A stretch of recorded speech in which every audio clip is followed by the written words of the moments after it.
Well, hello, everybody. Happy Wednesday. Happy midweek. Welcome to the Joy Reid Show. Just trying to turn my phone off just to make sure that you don't have any obstructions. Hello, everyone. Welcome. Hope you guys are having a wonderful midweek. Big up to everybody that's in the chats. I see y'all there, all the early birdies that jump in super early. We always appreciate y'all. I see Karen Stooks. I see Cecilia Brooks. I see Brittany Stewart, 7835. I always wonder what the numbers mean after people's names. Big up to everybody that's also on the stack. Hello, our Substack friends. Hello to all our friends on Facebook as well, on Twitch. Let me pop over and take a look at the Twitchies. We like to get a good look at them. They're so adorable. Hello, Twitchies. We appreciate y'all being here as well. Wherever you're watching, if you're listening on an audio podcast, we love you too. We just don't see you.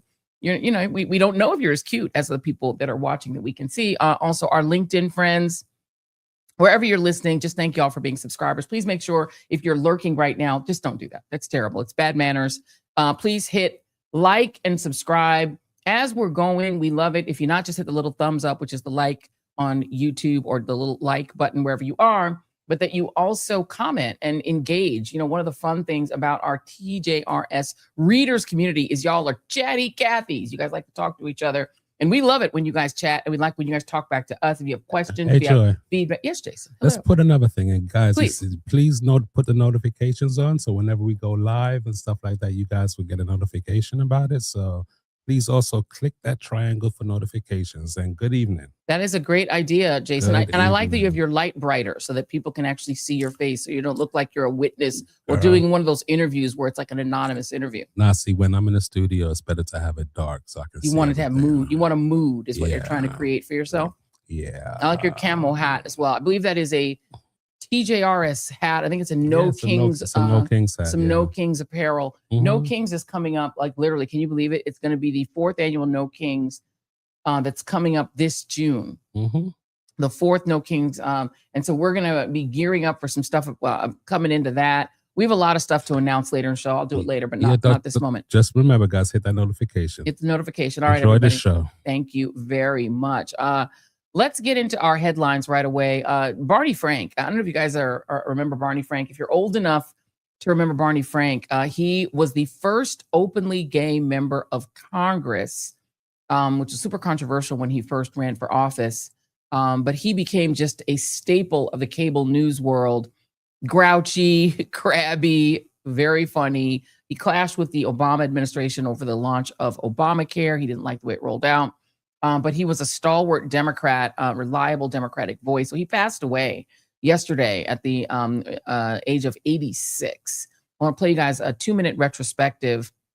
And before I start, he did spend his last months, knowing he was dying, giving a series of interviews from hospice care in his home in Maine, including one of his last chats with CNN's Jake Tapper. So here's a quick 2-minute retrospective of him.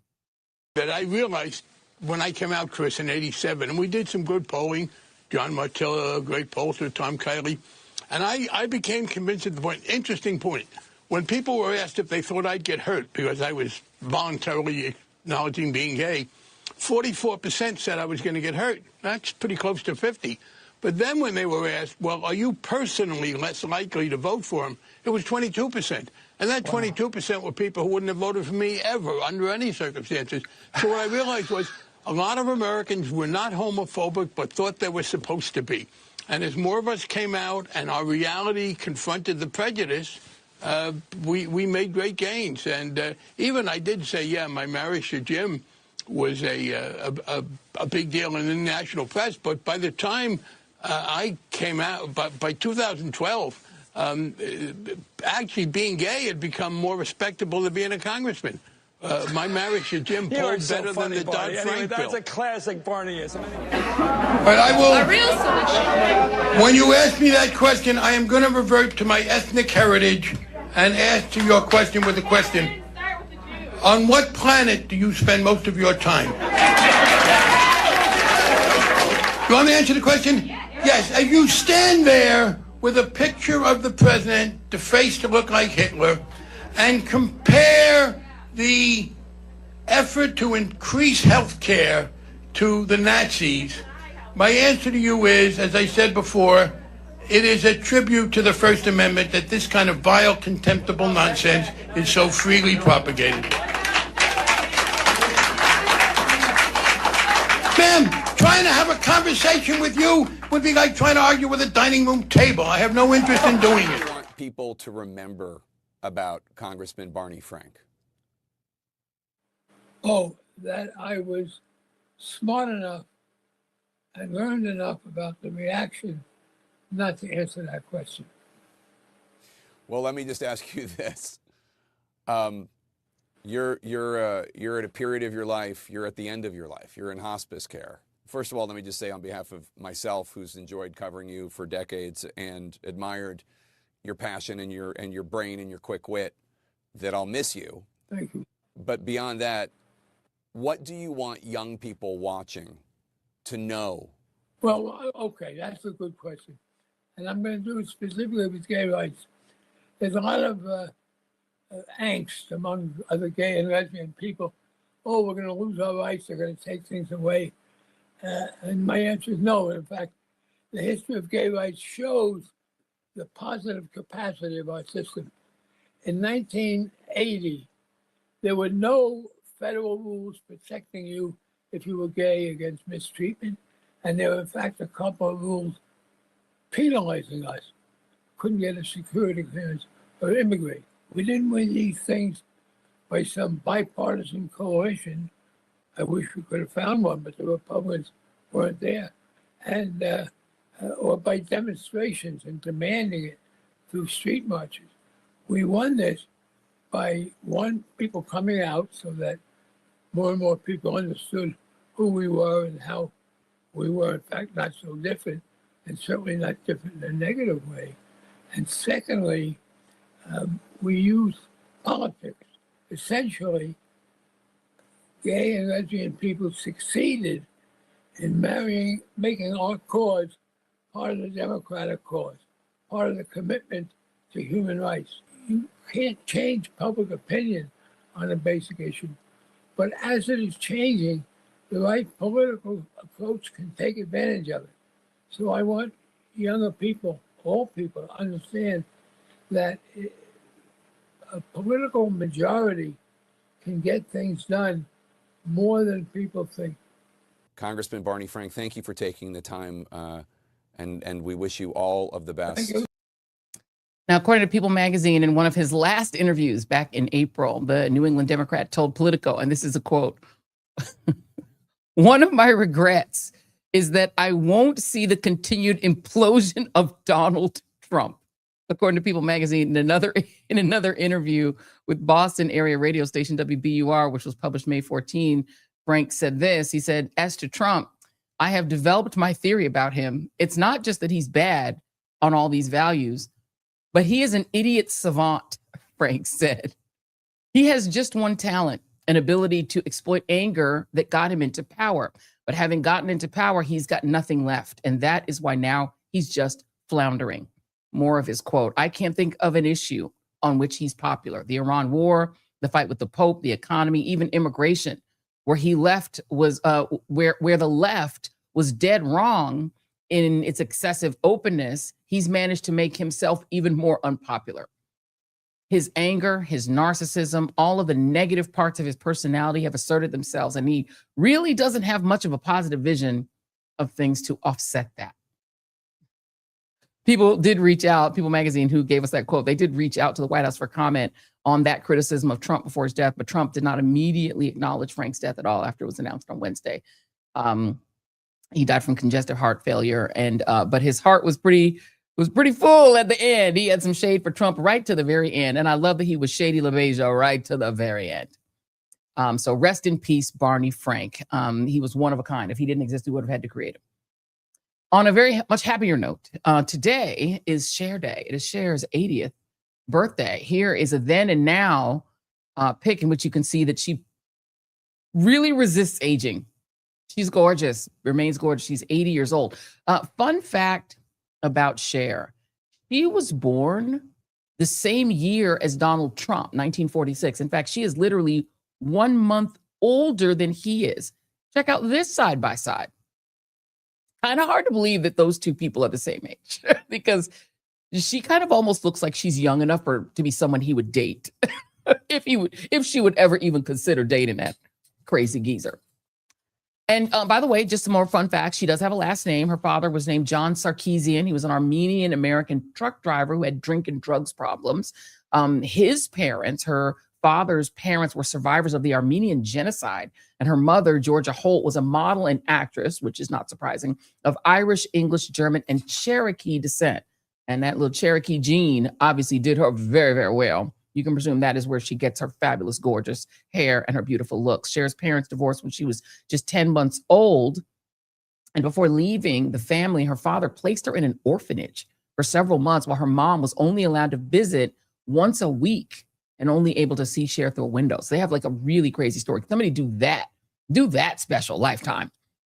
Definitely need to make that documentary. Cher's fabulous. We love Cher. Happy birthday, Cher. And we're probably going to hear more of these kinds of painful stories of heartache and loss and tragedy in this country. Because if we're being honest with ourselves, we have reached the American nadir, folks. And it is, it's that thing where only a complete change in the entire government, state, local, and national can save this country from disaster. So on that note, the primary results from last night are in. Here's a look at the current primary calendar. As you can see, there were a bunch of primaries last night. Alabama, Kentucky, Pennsylvania, Georgia, Idaho, and Oregon all had primaries last night.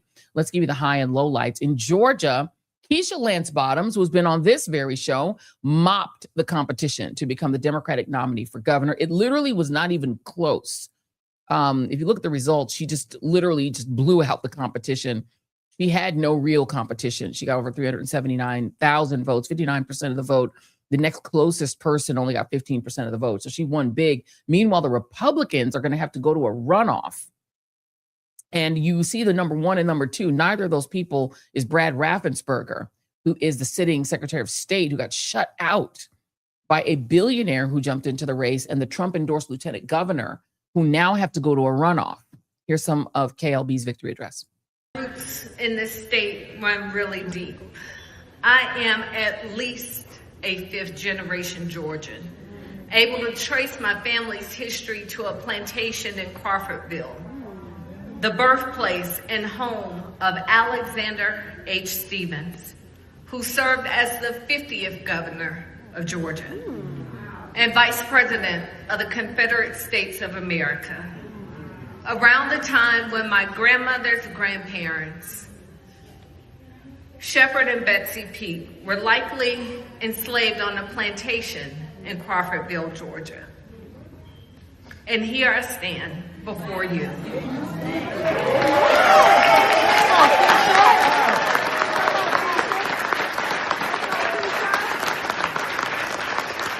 As the Democratic nominee to be the 84th governor of this state.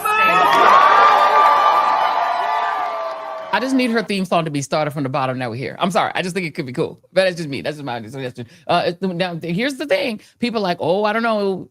Can she win the governorship? Yes. There are two statewide elected officials that are already elected in the state of Georgia. They're both the senators are Democrats. So of course she can win. And the Republican Senate primary also has to go to a runoff. So note that the Democrats were aligned behind KLB. On the Republican side, they now have runoffs in both the Georgia gubernatorial primary and the Senate primary, while John Ossoff, literally nobody ran against him. He walked right into being renominated as the Democratic Senate candidate.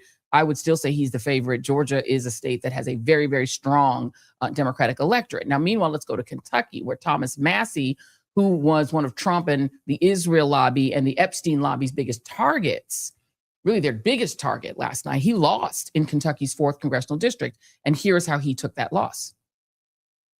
I would have come out sooner, but I had to call my opponent and concede, and it took a while to find Ed Galrein in Tel Aviv.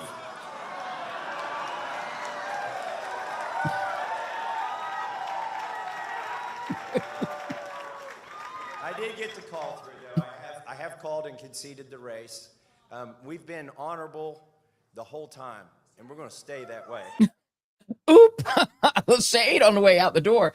Very interesting, right? So the guy who beat Massie was a Trump endorsed, of course, as all the people who won were, and he'll now be considered the favorite in November in that very red seat, unless, I don't know, Massie does something crazy and decides to run third party or something.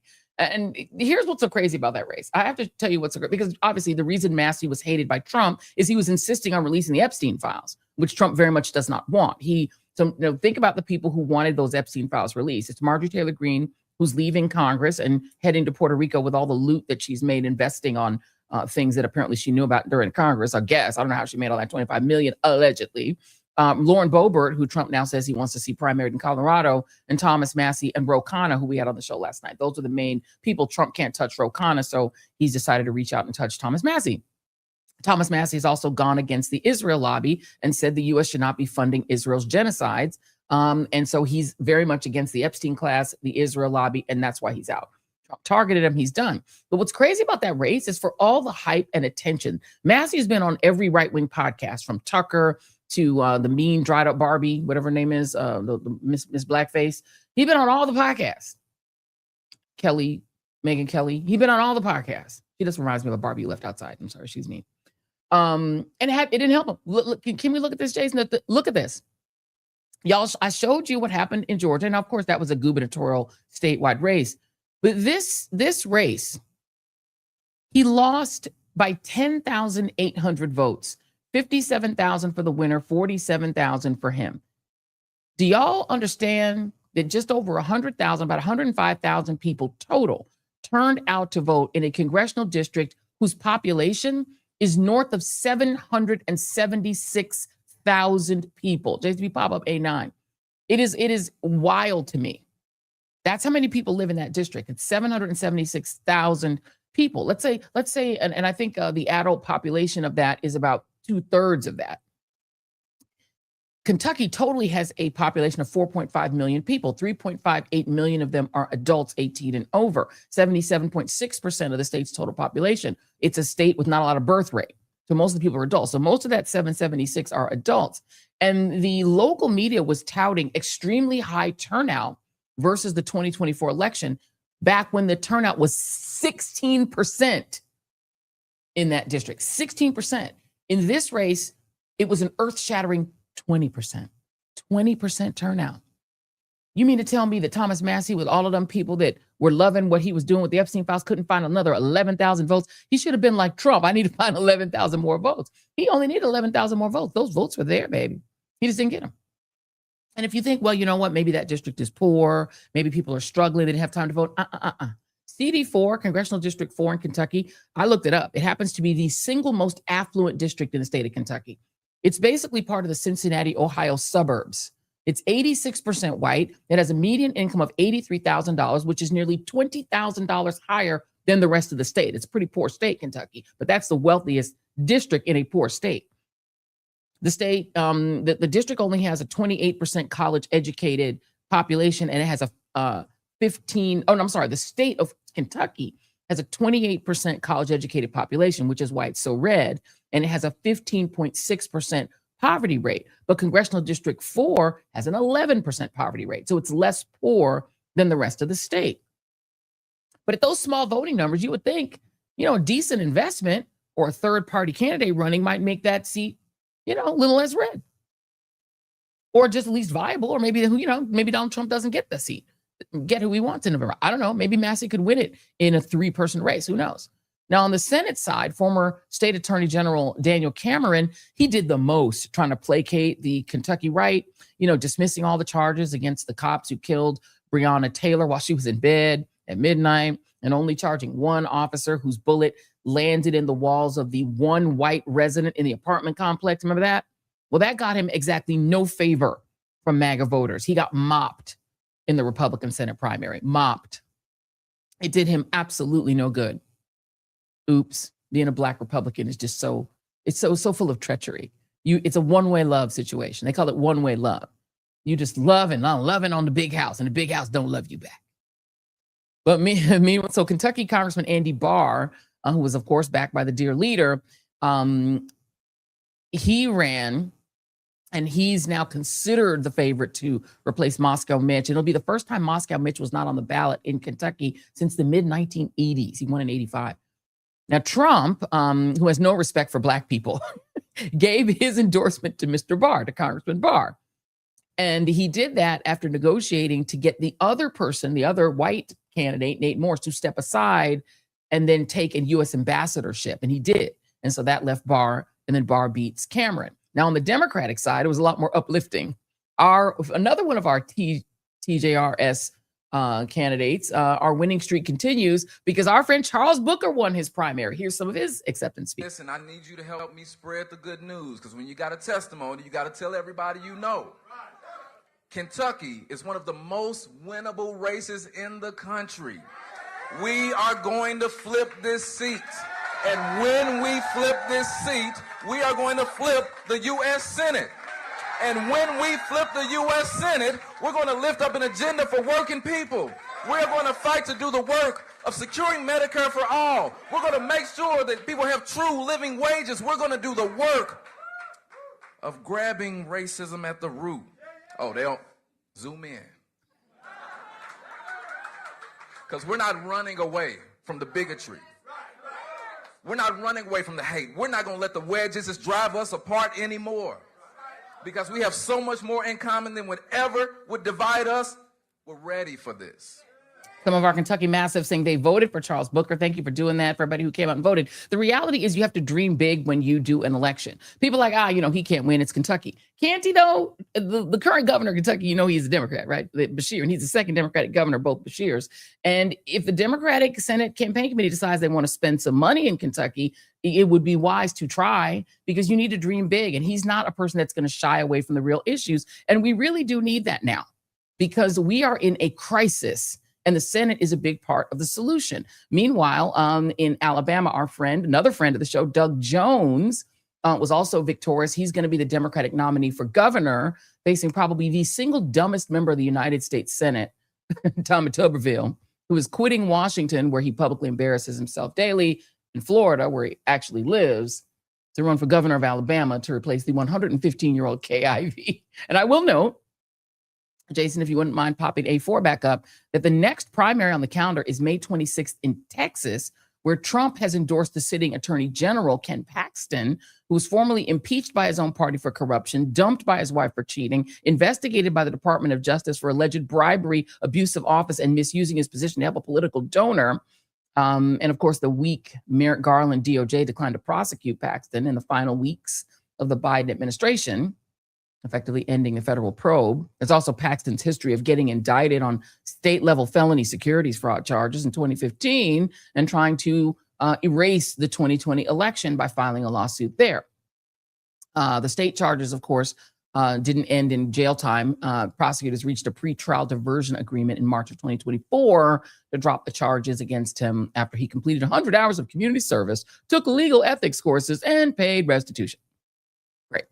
Charges were officially dismissed last year. Now, that guy is going to now face Colbert-approved youth pastor James Tallarico in November, right? So DSCC, hello, you guys can win any of these states. You're running against idiots.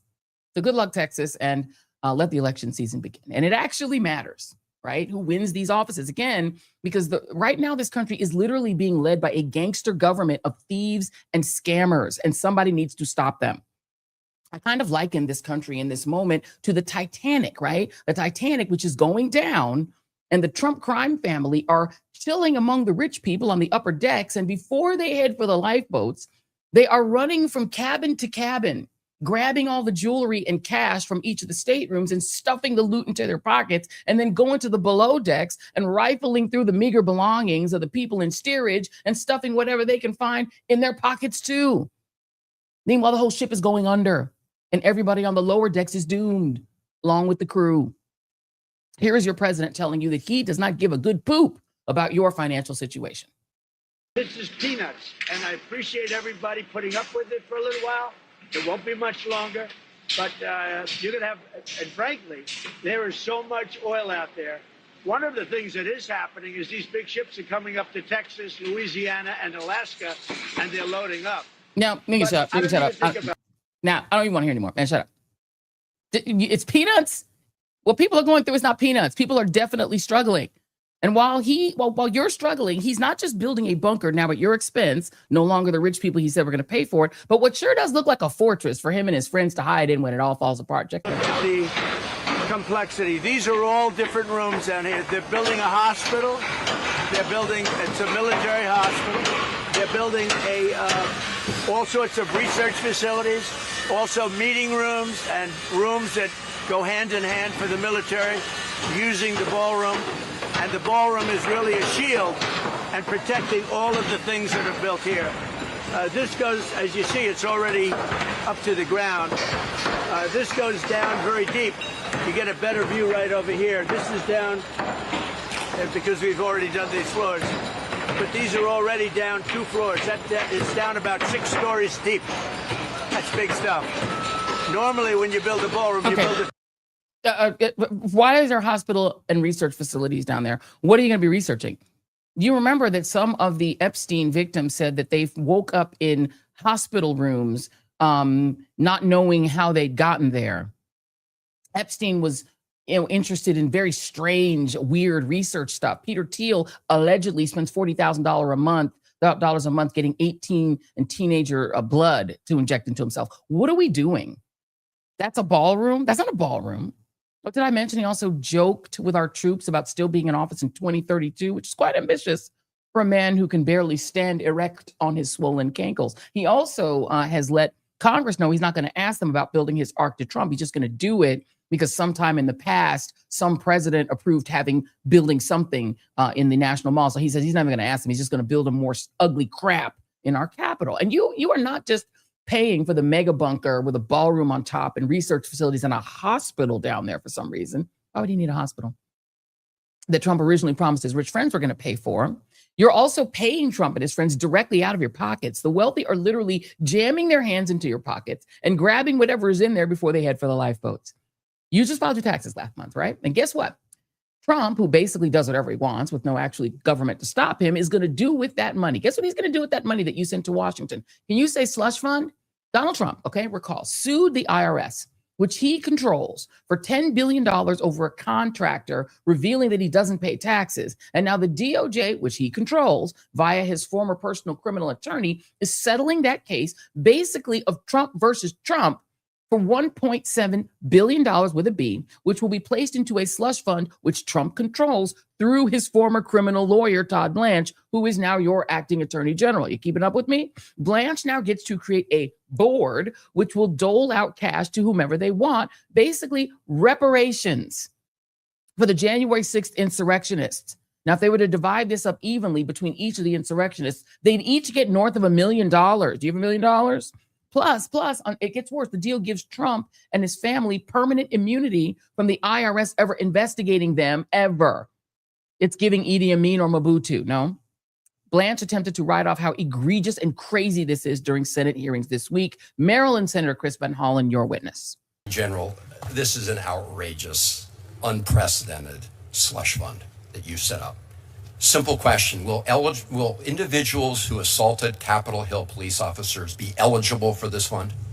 Well, as it makes plain, anybody is just let me know if they're eligible for the fund. As was made plain yesterday, anybody in this country is eligible to apply if they believe they were victim of weaponization. Mr. Attorney General, let me ask you this.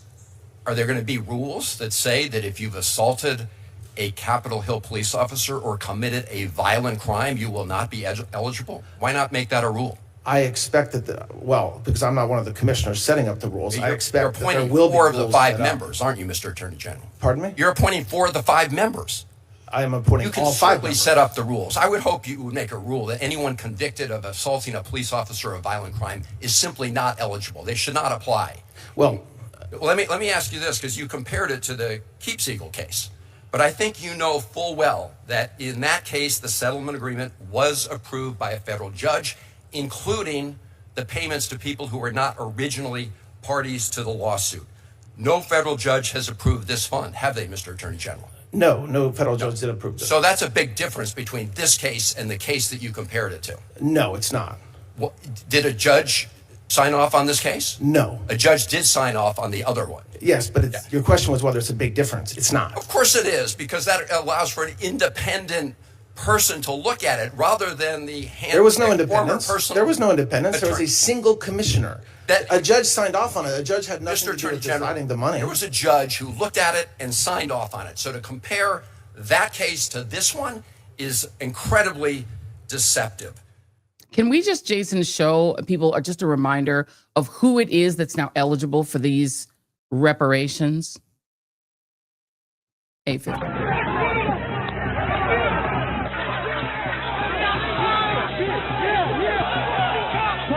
capital injuries. Multiple capital injuries. Oh my God.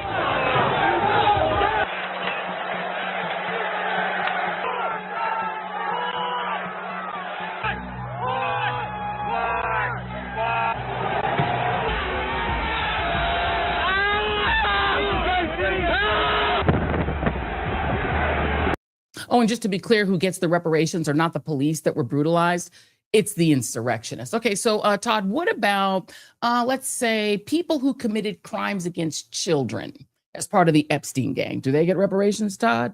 They represent, they asked for a meeting? Can I ask you to commit that the Justice Department will not recommend a pardon for anyone named in the Epstein files? Can you repeat that question? I'm sorry. I didn't hear what you said. Can you commit that the Justice Department, you, the acting Attorney General, will not recommend a pardon for people named in the Epstein files? When you say people named, there's tens of thousands, hundreds of thousands of, quote, people named. How about Ghislaine Maxwell? Can you commit that you will? Yes, I can commit to that, of course. Okay.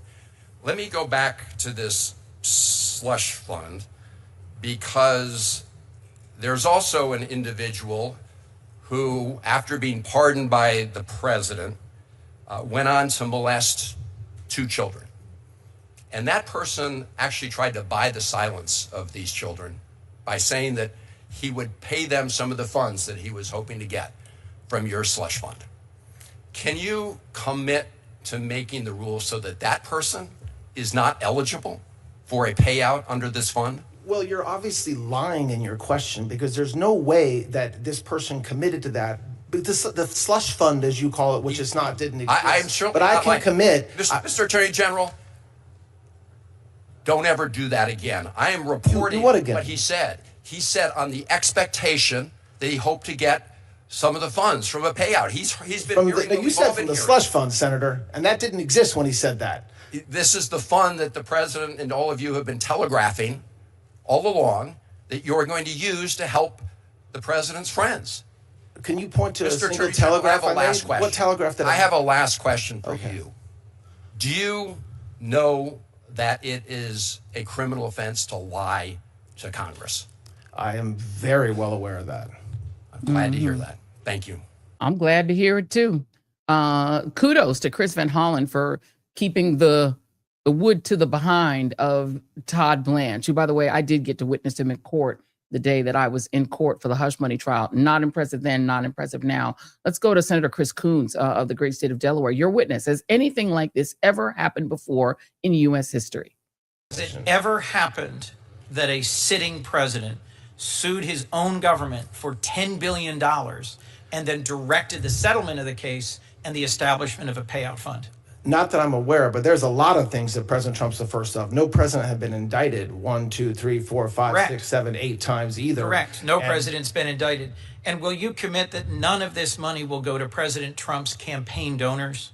I am not committing to anything beyond the settlement agreement itself. When you say campaign donors, that they are not excluded from seeking compensation. Last question. During police week. And if you don't think that the main recipient is going to be the charity called Trump.org, you're not paying attention, or that he's not going to get a cut from anybody that is able to receive money from this. And on Cher's literal birthday week, this corrupt lawyer who failed to keep Trump from becoming a felon in the New York hush money case, in which Trump had paid to silence a porn star, thinking the news of their one-night stand would hurt him with evangelical cultists, as if they care.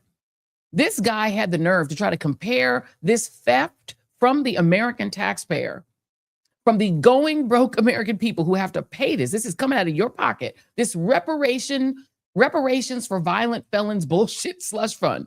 He tried to compare that, right, on behalf of people who do not believe in reparations for the formerly enslaved and for their descendants, just for white violent insurrectionists. He dared to compare this monstrosity to a case called Keep Siegel versus Vilsack, which is a 1999 case that addressed decades of systemic discrimination by the U.S. Government of Agriculture against indigenous farmers and ranchers who were denied equal access to credit and loan services. That landmark $760 million settlement, that's million with an M, not 1.7 billion with a B, compensated indigenous people and victims of discrimination, but also mandated structural reforms to ensure fair treatment going forward. It created what's called the Native American Farmer and Rancher Council. It improved USDA loan programs and established a Native American Agriculture Fund, the largest philanthropic fund dedicated to Native agriculture. I will note that a similar settlement to Black farmers was overturned because Stephen Miller sued, saying it was anti-white, to let the small number of Black farmers get some sort of settlement. But these people don't believe in reparations for Black farmers, don't believe in reparations for indigenous farmers, but they surely believe in reparations for Donald Trump's friends. I wonder if people who are prosecuted ultimately for killing people like Renee Good and Michael and Mr. Preddy, are they going to be able to come to this fund and say, I was weaponized, the government was weaponized against me? Oh, really? There's already been a taker. Let me note there's a gentleman that used to be a Trump official. His name is political operative and longtime Trump consigliere Michael Caputo, has filed the first known claim for the Justice Department's new anti-weaponization fund. This guy moved to Russia back in the day, was trying to help improve Vladimir Putin's image, and he claims he was weaponized because he got caught up in Russiagate. He's now already applied for money. I'll tell you what I would do. You want to talk about weaponization? Everybody that is a descendant of the Tulsa massacre victims, oh, that's weaponization of the government against you. They blew up your entire community in Black Wall Street using federal planes. Y'all should apply for the money. And the next time a Democratic president is sitting in office, I don't want to hear nothing about reparations not being possible, because Donald Trump just created a weaponization fund to hand out reparations. So now that we know that reparations is not just possible, but that it is something that MAGA is in favor of, oh, everybody that is a descendant of enslaved people, look sharp, because next time there's a Democratic president, they don't have to go through Congress. They just need to go ahead and confiscate billions of dollars from the American taxpayer and start handing that shit out, because they're doing it. Apparently reparations can be done that way. Let's let Jack Reid, Senator Jack Reid, ask one final question about this slush fund. And that, I think, is a key question, because this is predicated on the idea that something unusual happened to Trump. Senator Reid, is what happened to Trump unusual? Is he the only taxpayer that contractor revealed their taxes? How many taxpayers' returns were leaked by the IRS contractor in the 2020 breach? How many taxpayers, excuse me? How many taxpayers' returns were leaked by the IRS contractor in the 2020 breach? I don't know the exact amount, but a lot. 405,427. One of them was Donald Trump, correct? One of them was Donald Trump, correct? One of them was Donald Trump and his family, or others, correct. Right. And Donald Trump was president at the time. Correct. So it was his IRS department that allowed this breach of privacy, correct? Well, it was a criminal who worked in the IRS, yes. Well, he was hired under Trump's administration. This is one of the Trump. Well, there was a criminal breach that led to this, yes. Very good. How many of these 400,000 people have received monetary reimbursement for the breach? I don't think any have, including the president. No, they haven't. But you've authorized the president to agree the president should have reimbursement, correct? No, we settled the case. No, there's no reimbursement to President Trump. Well, that's interesting. Senator, so President Trump, you're going to assure us President Trump and his family will get no proceeds from this? Correct. He will not. He will not get. His family will not get. Correct. And who will direct the distribution of these? Who gets the money?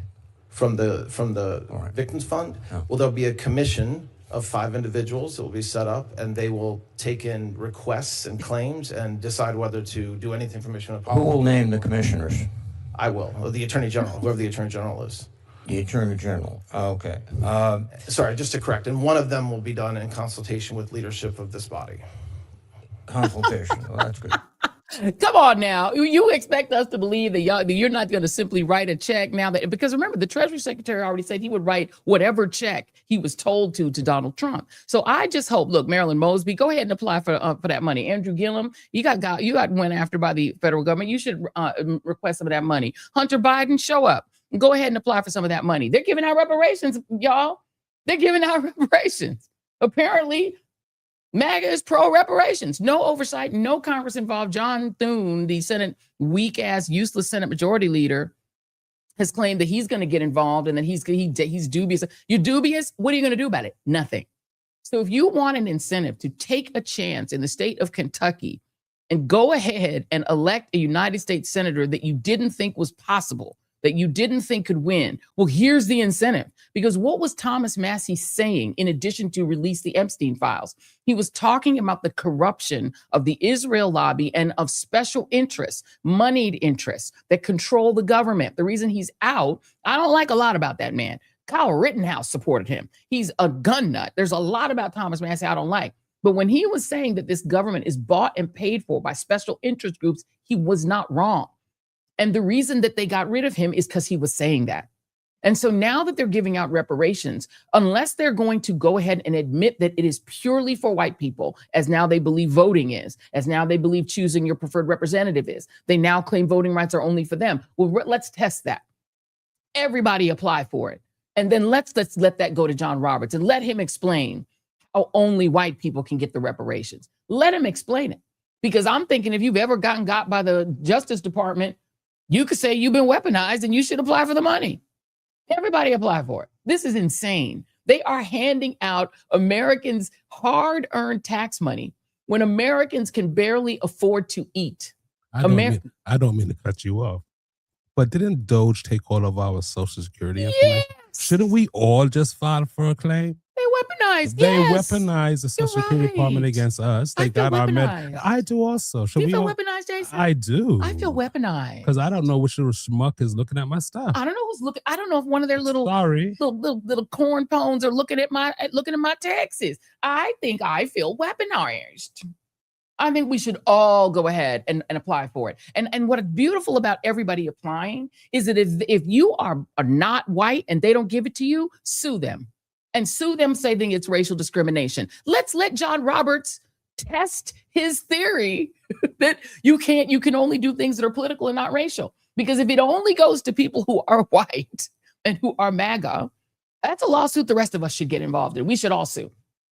Don Lemon, let me text Don when I get off this show. Don Lemon, 1,000%. Georgia Fort, apply for that money.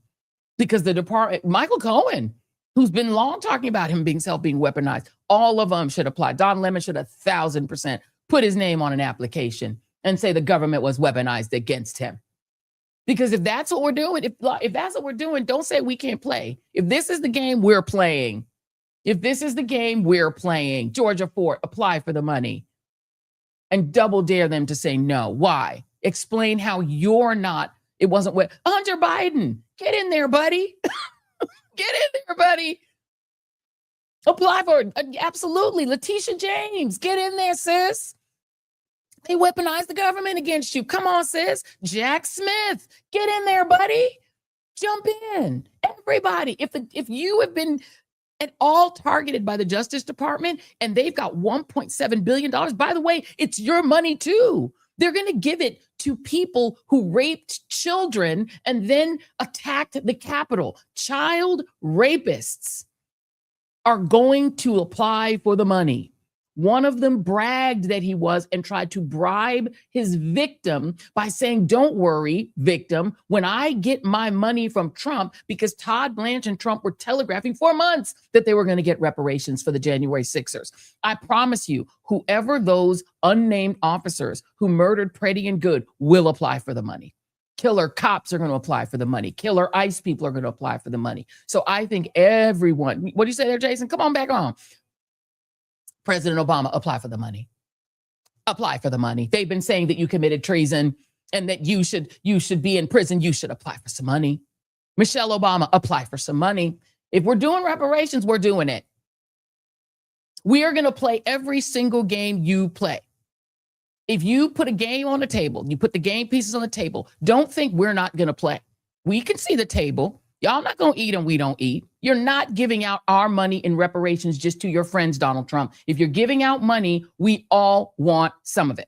Come on, Fonnie Willis, get your money. Come on, Fonnie. Go ahead and apply for some of that money. And here's the fun thing. This is the best part of all. I promise you, when there's another Democratic president, they better not even play about reparations for enslaved, the descendants of enslaved people. Just write the check. Go ahead and start. You all have our Social Security and banking information that Doge took, so start wiring people the money. The reparations thing now happens. It's now on and popping. Y'all believe in reparations? So do we. We've been saying reparations should happen. Every single indigenous family, every indigenous person that had your land stolen, you know where your land was, you know where your tribe lived, start applying for the money. The government was weaponized against you.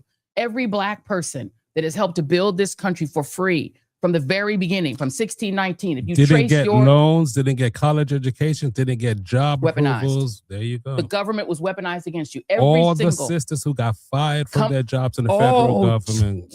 There you go. 600,000 Black women fired from the federal government, weaponized. The government was weaponized against you, sisters. Go ahead and file for the money. Overwhelm them with applications. Everybody asked for the money. You deserve it. You deserve it certainly more than the J6ers. And you already know that the killer ICE agents are all going to apply. They're trying to, these people are so sick and sadistic and twisted that they are trying to flip the notion of the 13th, 14th, and 15th Amendments to say that they only apply to white conservatives. They don't even apply to all white people, because if you're a white liberal or a white gay person or white and trans, they don't apply to you either. They only apply to white, right-wing, fake Christian, idolatrous Trump worshipers. And they're going to then give them your money while you're broke, while your groceries are unaffordable, while your gas is unaffordable. And Trump says it's peanuts what you're paying for gas. It doesn't matter what you're paying for gas. How about the people who got picked up off the street by ICE who are American citizens? They should get some money. Or even if they're not American citizens. Yeah. They didn't say American citizens are the only ones who can apply. He said anyone who feels the government was weaponized against them. How about the Haitians in Ohio who talk about eating cats and dogs? Yes. How about that? Yes. If you, what about the daycare centers in Minnesota? Come on, daycares. Come on. Come on, daycares. There's a lot of this shit, man. Let's go for it. Let's do this, everybody, because they're going to give your money out. So you may as well try to get some of it back. If this, and the other piece I'm going to say here is I want every single January 6th serving Capitol Police officer and every single Metro Police officer. Come on, Mike Bonone. Come on, Harry Dunn. Come on, all of you January 6th heroic officers. You should sue the shit out of the Justice Department, Todd Blanche personally, and Donald Trump personally. How dare they create a reparations fund for the people who tried to kill you? How dare they create a reparations fund for the people who tried to kill you, Mr. Hodges, Officer Hodges? How dare they? How dare they? If you are a Capitol Police officer or a Metro Police officer who was harmed, that person screaming in the video that I showed, that's Hodges. Sue. Tell them apply for the money. You should also sue them for even creating a reparations fund for them. How dare these people? They are looting the government. It's like Idi Amin leaving Uganda with all of the loot. They're taking all the money, guys. They're taking every penny. And they're looting the Titanic as it's going under. It's unbelievable. Yep. What do we got? We're going to find out how to apply. We do not know yet because they have not created the mechanisms. Todd Blanche did this testimony in front of the United States Senate. I apologize for interjecting. How about this? No, go for it. Let's all start. The readers, the TJRS, the Lemon Nation, everybody get together. Let's come up with some kind of account, some kind of, Instagram account, website. And everybody, basically, we will state what the facts are, what the requirements are. And then everybody applies for it. And then we'll have a list of everybody who applied for it. And then we'll submit it once we find out what the... I think so. And I think we will create a website that's going to be a part of the Joy Reid Show, a collection of websites. And we're going to create one, and we're going to chronicle, how do you apply for this money? Where is the application? And what is the status of this? Because here's the reality. This is your money, guys. This is your money. And they are literally stealing it on the way out the door. And Donald Trump will take this money and give it to donaldtrump.org, give it to his fail sons who are getting contracts from the federal government. These people, he is gaming the stock market to enrich himself further. They're just robbing the country blind, like Idi Amin or Mobutu on their way out the door. They see the country's going down. The empire is crumbling. The Iran war is the beginning of the end of the American empire. Donald Trump ended the empire, and he's looting the treasury on his way out the door.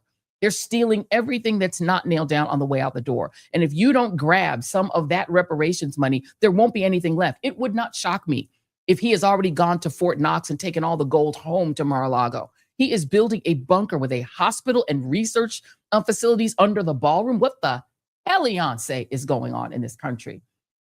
And so if you're in Kentucky and you put that Trumper in the United States Senate, then you definitely deserve what you get, because Charles Booker will not let them do it. If you are in Alabama and you let idiot Tommy Tuberville become your governor instead of Doug Jones, you deserve what you get. If you don't come up out of your house and vote, 20% turnout in Kentucky is embarrassing. If you can get turnout to a decent level, Charles Booker can win. If you can get turnout to a decent level in Texas, Tallarico can win because he's running against a nut job. If you can get turnout decent in Mississippi, Colomb can win. If you can get turnout to be decent in the state of Louisiana, you can recall that asshole governor who tried to take your voting rights. Start punishing these thieves. Start punishing these thieves. They are crooks. They are gangsters. They are robbers. They are stealing everything that's not nailed down. And they're not going to stop until someone stops them. And the only people who can stop them are United States Congress people and United States senators who are willing to stop them.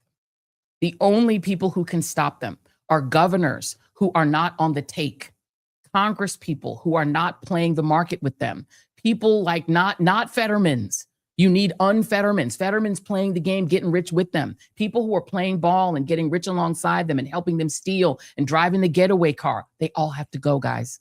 We need a complete clean out of the United States Congress and of the United States, the House and the Senate, and a clean out of these right-wing crazy governors. Even if you're a Republican, you like Republicans, not in this cycle, you don't. You have to stop these people. I don't like Thomas Massie. I don't. But I damn sure wanted him to get reelected because at least he isn't stealing. What's that favorite movie quote? It's really famous. It says, "I'm sick and tired of it, and I'm not going to take it no damn more." Mad as hell. Mad as hell. I'm mad as hell. Network. It's called Network. I am mad as hell, and I'm not going to take it anymore. We literally need to just come up with some concrete solutions to this because, again, I just need to know what the requirements are. Yeah. I don't want to commit any crime to get the money, but at the end of the day, it's like, I just need to know what the requirements are. Alan Drew Gillum didn't commit any crime. The government just went after him to shut him down and make sure he wouldn't run for governor again. Get that Marilyn money. Mosby, she got her own money out of her 401k, and they attacked her because she dared to prosecute police officers who killed Freddie Gray. She didn't do anything.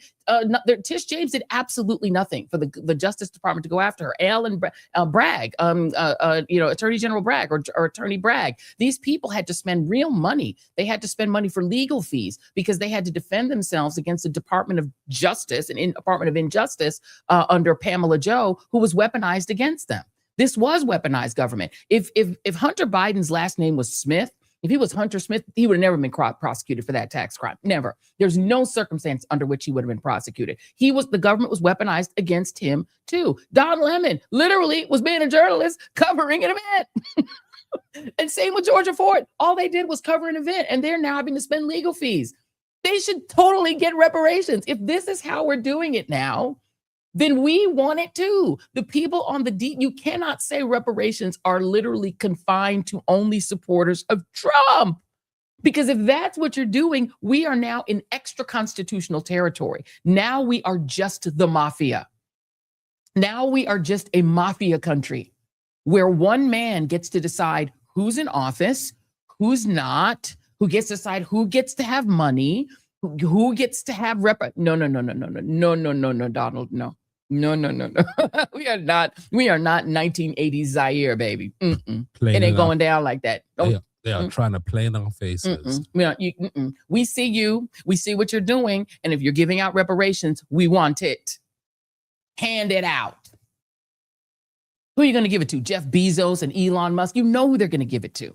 They're going to share it out among their friends. ICE killers, insurrectionists, child rapists, people in the Epstein files. That's who Trump wants to give it to because he needs to keep their loyalty. He's going to hand it out to the people he needs to remain loyal. Hell, he might even give Todd Blanche a check. This is literally a theft. This is remember when Donald Trump won and I said on the artist formerly known as MSNBC that this was the greatest bank heist in the history of the world? That's what I meant. He came back into office to stay out of prison and to steal.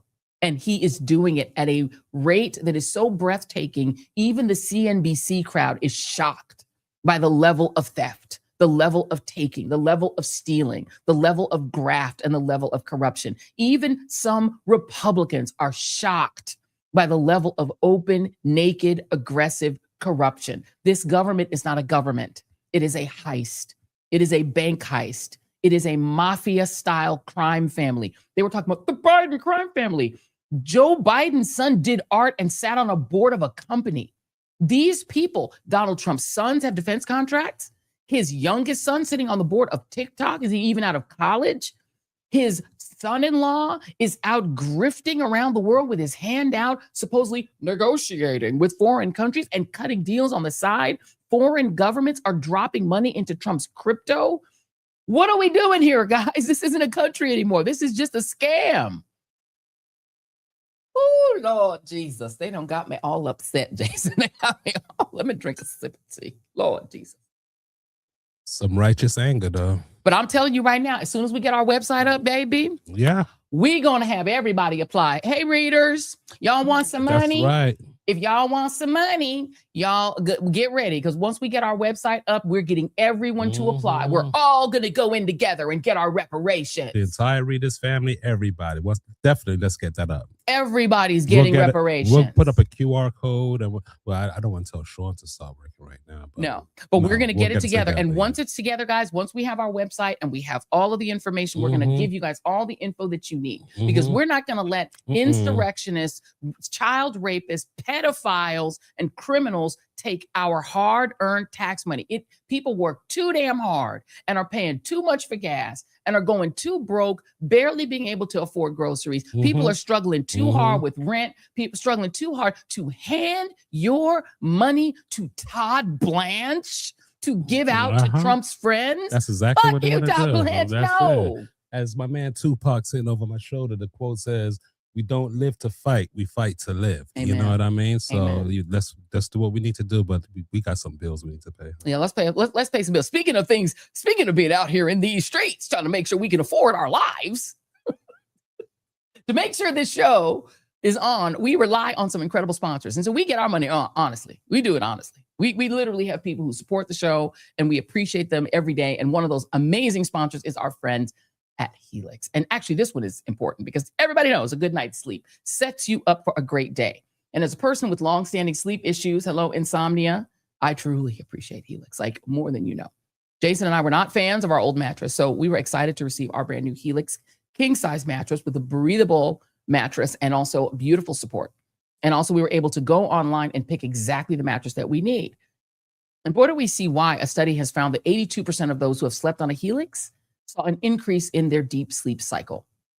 And Helix is not just an incredible mattress, the most award-winning mattress, honestly, in the entire country. They will also deliver your mattress right to your door with free shipping in the US.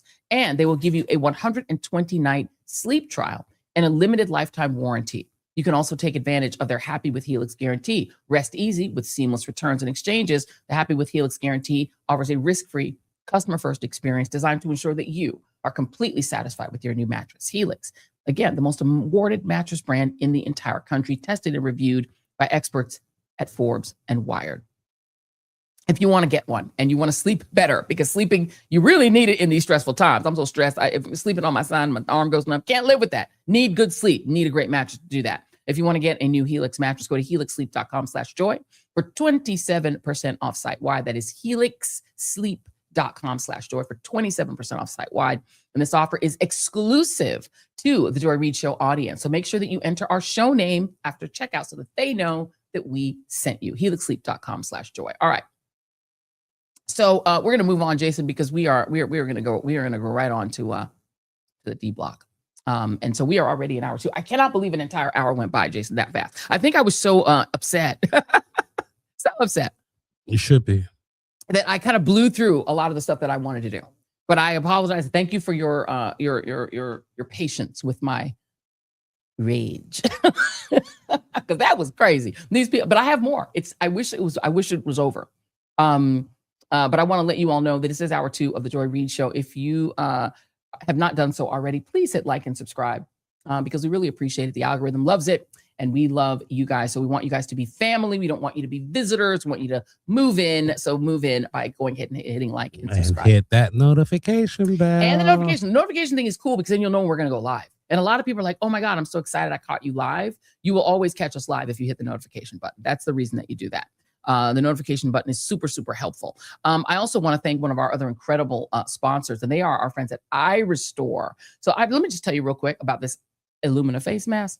It is great. It is a relaxing way to recover from this daily makeup life and do something great for my skin, which can be challenging when you're in this business. But even if you're just in the regular world with all of the elements hitting you all day and all the things you have to deal with and the stress and all of that, but you can literally use this Lomena face mask while chilling, post news, watching a movie, just relaxing. And with Memorial Day coming, we are all looking for new ways to renew and restore. With iRestore's Memorial Day savings event running through May 26th, that's one more week, it is the perfect time to upgrade your hair and skincare routine.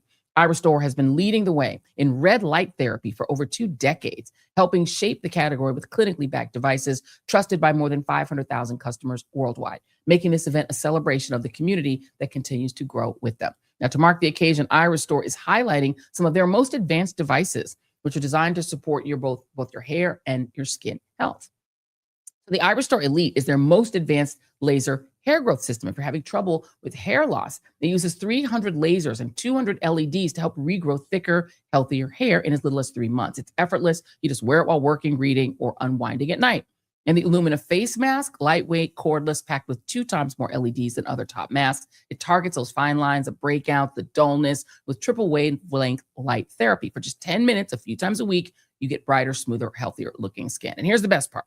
During this Memorial Day sales event, you can bundle the iRestore Elite and the Lomena face mask together, making it the perfect time to upgrade your routine. Whether you're refreshing your regimen or finally giving your hair and skin the attention they deserve, this bundle delivers amazing, powerful results with an even better value for a limited time.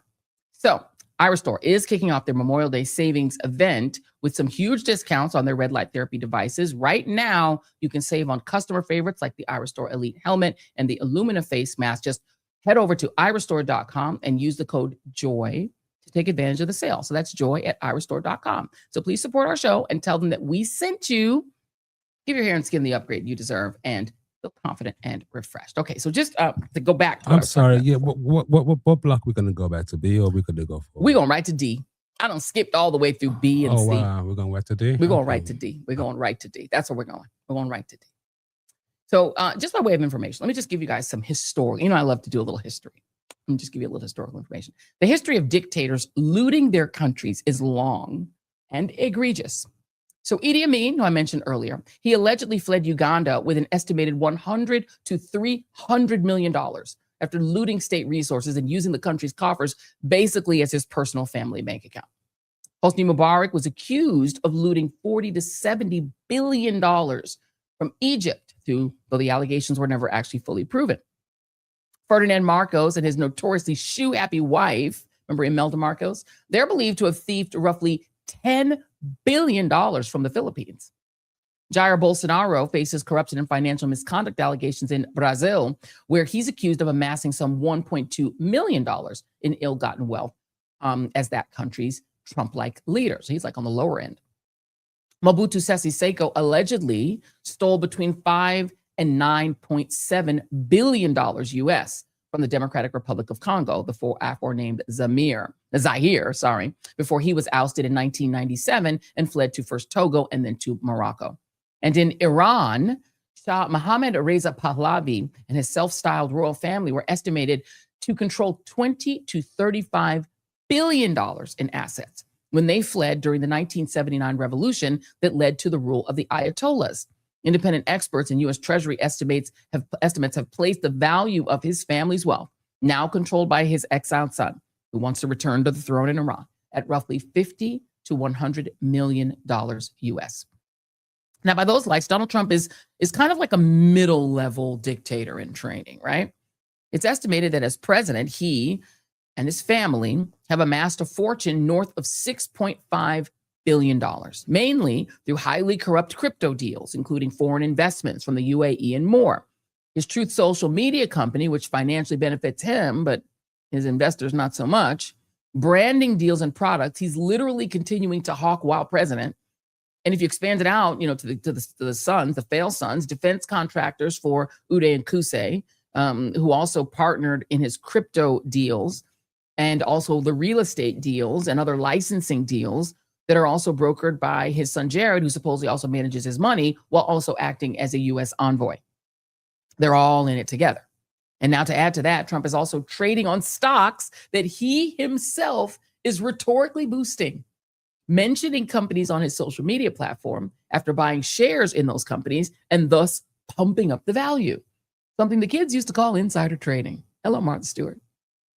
Here's Trump's minion, J.D. Vance. I could just call him anything. He had so many names. J.D. Vance berating a reporter for daring to ask about it.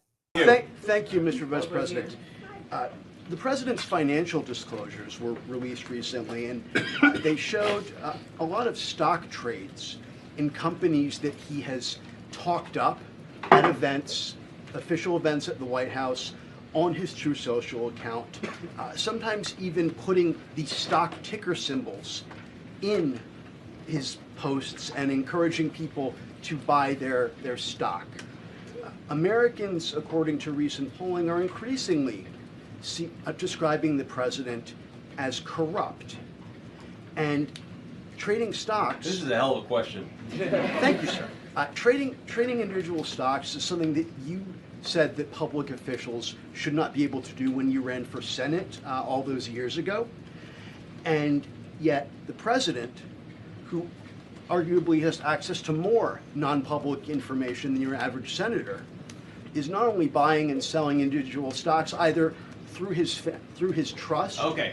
What's the question? The question is, the question, sir, is how can you and your administration argue to Americans that you're cleaning up corruption, you're preventing fraud, you're fighting the sorts of things that harm people and people's financial situations, when the president seems to be talking up stocks that he owns, selling them, and enriching himself? Okay, so here, let me answer your question here. That was a doozy. Before I answer your question, I want to just observe there are different ways to ask a question. Okay, you could just ask a question, try to get your answer, or you could do like a speech where you say, Mr. Vice President, you're a terrible human being, and so is the president, so is the entire cabinet. And then I'm like, what's your question? And then your question is, how dare you? Come on, man. Have a little bit of objectivity in the way that you ask these questions, because there were a lot of things in that speech masquerading as a question that didn't actually get asked, okay? Your reminder that J.D. Vance is a military veteran, but what he did in the military is he was a military journalist. He wasn't an actual fighting military man. He was a journalist military man. So apparently he thinks he's an expert in journalism. So he wanted to give a little journalism course to the person asking him a very irrelevant question, because he didn't really, I think what he was doing there was called filling. He was trying to think up his answer while he was filling and berating the questioner. So, okay, JD, what's the actual answer to that man's question? Number one, the president doesn't sit at the Oval Office on his computer on his Robinhood account buying and selling stocks. That's absurd. He has independent wealth advisors who manage his money. He is a wealthy person. He has had success in business. He's not making these stock trades himself. And your question imputes that. It doesn't say it exactly, but a reasonable person listening to that question would assume the president is sitting around and doing that. He's not. Second of all, you're right. I am a big fan of banning members of Congress from trading stocks. So is the President of the United States. all of us believe that nobody should be taking proprietary information gained from public service and buying and selling stocks. We want to ban that process. And I think the way to lead by example is banning that process, banning that approach, and making it illegal, which is exactly what the president has proposed doing. Okay. First of all, thank you, Nubian Queen, for gifting 10 the Joy Reid Show memberships. That is very kind of you. Thank you very much, Nubian Queen. We appreciate you. 6391. First of all, JD Vance, you're an asshole. You've always been an asshole. Every time you speak, it makes me cringe in my spirit because you don't even know how to say a normal sentence that doesn't make you sound like a complete and utter ass. You're a horse's ass. Okay, let's start with that. Number two, why was everyone in that room laughing? What were y'all chuckling about? Journalists, can we do something where we don't chuckle when the regime members say something? They're not doing a comedy routine for you. Okay, they're not performing for you. Stop chuckling nervously like you feel like you have to laugh, like Saddam Hussein is speaking, and you're afraid if you don't laugh at his jokes, you're gonna be taken out to the stockade. And if Donald Trump calls you piggy or something, say something back. Come on, journalists, stop chuckling when they talk. I hate that. It's annoying. But the reality of it is, no, James David, John Donald, whatever the hell your name is, nobody thinks that Donald Trump is sitting on his personal phone trading stocks. We know he has a broker. We're not idiots. We know that he goes out and he buys a company's stock. He touts that stock. Once that stock goes up, he calls his broker and tells him to buy it, or he just profits from it. He tells him to buy it, and I'm sorry, the other way around. He buys a stock, then he talks it up, and his broker does the transaction. We don't think Donald Trump with his tiny little fingers is typing into his own account. Of course not. He's too busy tweeting or having that little young thing coming in his room and tweeting for him and showing him stuff on a printout and then tweeting it for him in all caps. We know he has other things to do, like building his ballroom and his Arc to Trump and handing out our money in reparations. So no, we know that he has a broker. We're not idiots. Let's now hear from one of Trump's paymasters, one of the people who's probably going to be getting reparations from Trump, because he said something I think that was kind of quite revealing. Because this is a casino, and the house always wins. Donald Trump is the house. And so he says, hey, this is a great company. After he's bought it, the stock goes up, he benefits. Or he says, this company sucks. He probably sells that stock and shorts it. People were betting mysteriously on whether or not Donald Trump was going to attack Iran. And people were making hundreds of millions of dollars betting.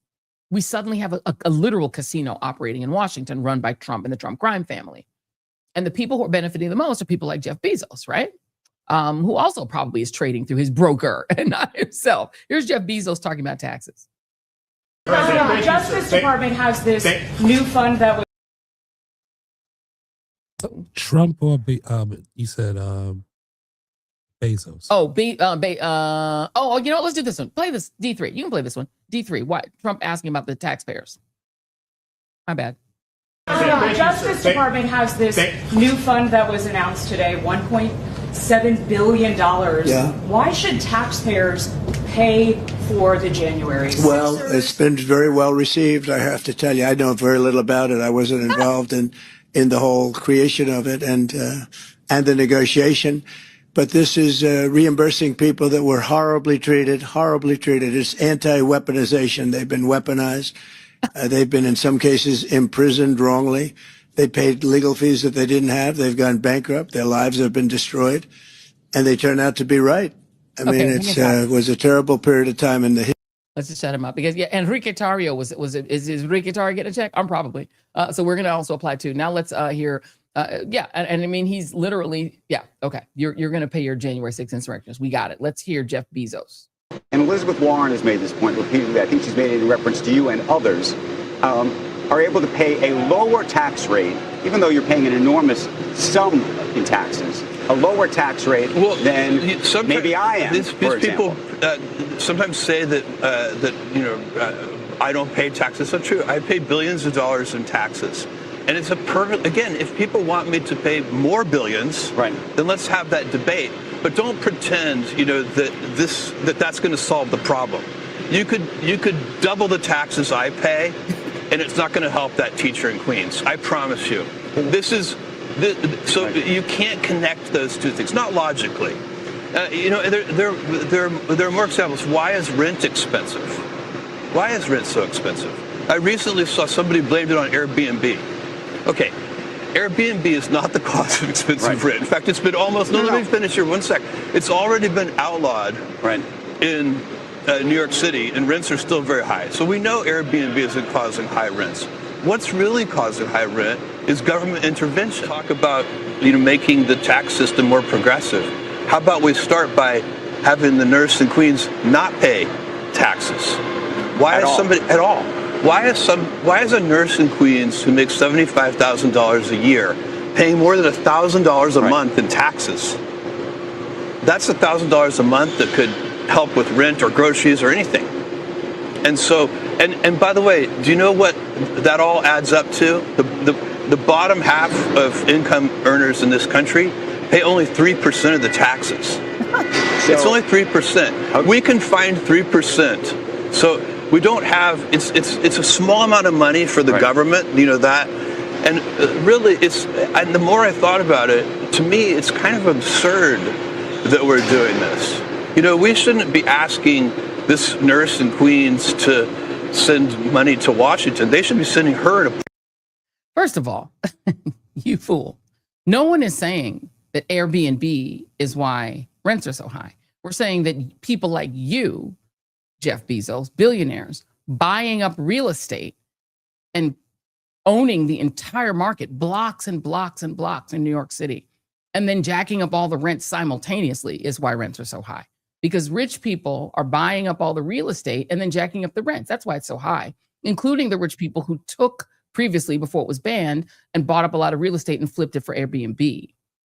A lot of people bought Airbnbs who were not really super rich people because they just needed a secondary income. They can't even get that now in New York City. But people like you, Jeff Bezos, are why. And on this 3% of people, they only pay a small percent. They hardly pay any taxes. No. Poor people pay much more taxes than you because they pay sales taxes every time they shop.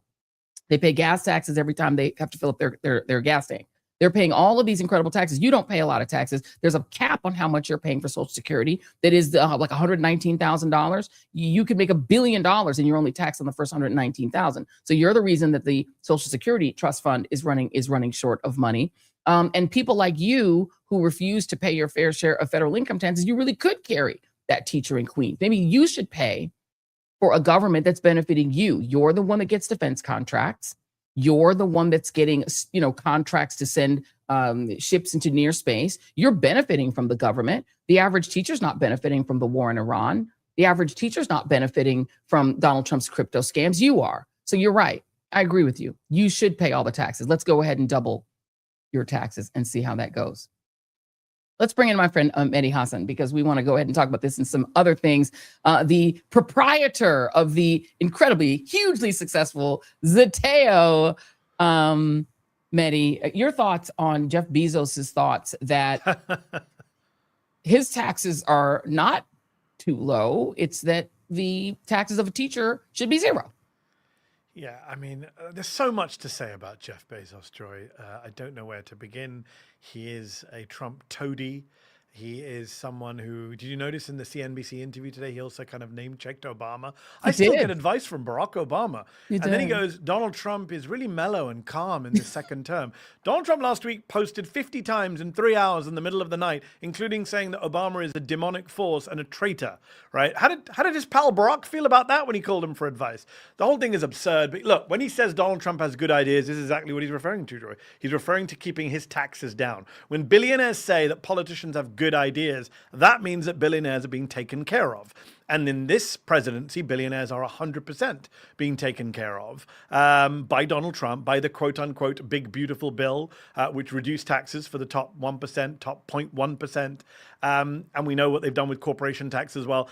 Amazon, even before Trump, I mean, this is a long-standing systemic problem in this country. Amazon before Trump was paying very little tax. There were some years where a lot of the billionaires and big corporations were paying zero taxes. I think of Elon Musk as well. And of course, Donald Trump, who famously said in 2016 on the debate stage with Hillary Clinton, only stupid people pay taxes. And now he's just avoided apparently a $100 million fine by making sure that he and his family never, ever get audited again. So this is all part and parcel of the same thing, Joy. This is not about teachers. It's not about teachers' salaries. It's not about public schools. They want us to look over there and say, this is about inefficient government. Every super rich person I've ever met who says they don't want to pay taxes, they never say it's because I'm a greedy bastard. Of course they don't. They say because it's it's a waste. We should deal with bureaucracy. Yeah. You know, I meet so many people like, oh, all these foreign wars, as if they give a shit about foreign wars. They just want any excuse to say, if I pay my fair share, that's going to be wasted by the bloated, evil, big government state. And I think, look, we're in a very different climate. No one takes Jeff Bezos seriously when he says this stuff. There was a time when tech billionaires had huge respect. People loved them, thought Silicon Valley was the future, thought they were cool. Not anymore. The American public is in a very angry place when it comes to income inequality, when it comes to the starving of government. You have a Democratic Socialist in New York, Zohran Mamdani, who, God bless him, this week said something so amazing. I'm sorry, I'm going to sound like a sycophant now. Not because I'm standing for Zohran Mamdani, but because I feel so strongly about this. For years, it has bothered me that the Democrats embraced Ronald Reagan's ludicrous phrase that the worst words you hear from is that I'm here from the government, I'm here to help.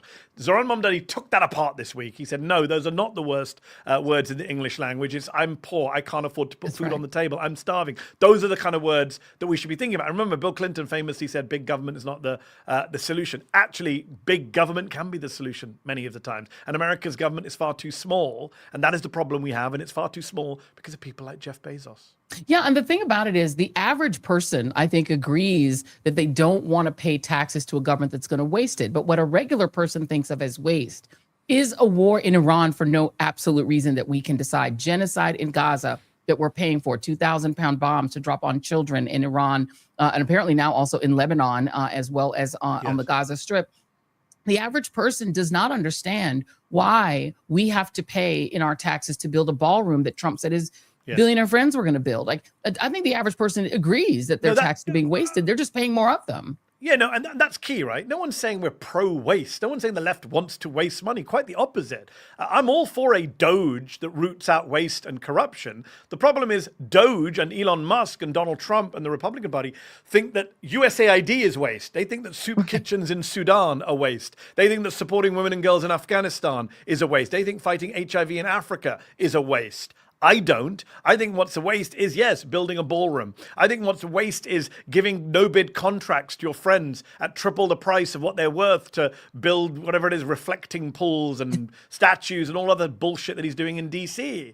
I think that's a waste. I think the Iran war is a waste. I think money to Israel is a waste. I think the Pentagon budget, let's root out waste. Isn't it funny that Musk never touched the Pentagon when he was doing Doge?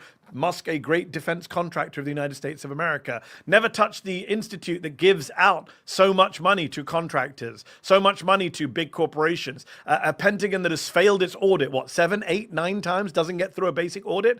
I'm all for rooting out waste. Let's start in the Department of Defense. Yeah. And Thomas Massey, because has been kind of on two sides. I think he also thinks USAID is a waste. Wait till Ebola comes here. You're going to really appreciate Thomas USAID. Massey has some very good views and lots of horrific views. A lot of crazy views. But his loss, what do you think it means? And what do you think it signals, if anything? So, look, it's very simple. I don't need to tell you what his loss means. Just listen to the people who beat him. They're very clear about why it was so important they beat him. You look at Politico did a very big piece a few days ago ahead of the election where they interviewed people in AIPAC and people in the Republican Jewish Coalition and people spending money to try and unseat him, the most expensive House primary in American history. And they said very clearly that this is a critical race, their words, not mine, and that we must build a wall and keep these people out, these voices who are critical of Israel, out of the party, out of power, right? That was what this was about. Let's not pretend it was about anything else. I know lots of people are now saying this was all about Trump. Obviously, Trump played a big role. But the idea that Massey would have just lost without tens of millions of dollars being put in by Miriam Adelson and Paul Singer and all the other billionaires putting money into this race is absurd. There's a reason why it was the most expensive primary in American history, because one side, the pro-Israel side, wanted to make clear what happens if you step out of line, especially on the right. And they made their point and they've sent a message like every good mob boss does. And look, the 3 most expensive House primaries in American history have all happened in the last couple of years. And they were Thomas Massey, number 1, Jamal Bowman, number 2, and Cori Bush, number 3. I wonder what they have in common. What does the libertarian white guy in Kentucky have in common with the New York black man and the black woman in Missouri? Could be Israel. But if you say that, oh, that's anti-Semitism. What's interesting now is people can see with their eyes when they're being gaslit. They can see what's happening in front of them. They know what's going on. The MAGA folks and the AIPAC folks are making clear what's going on.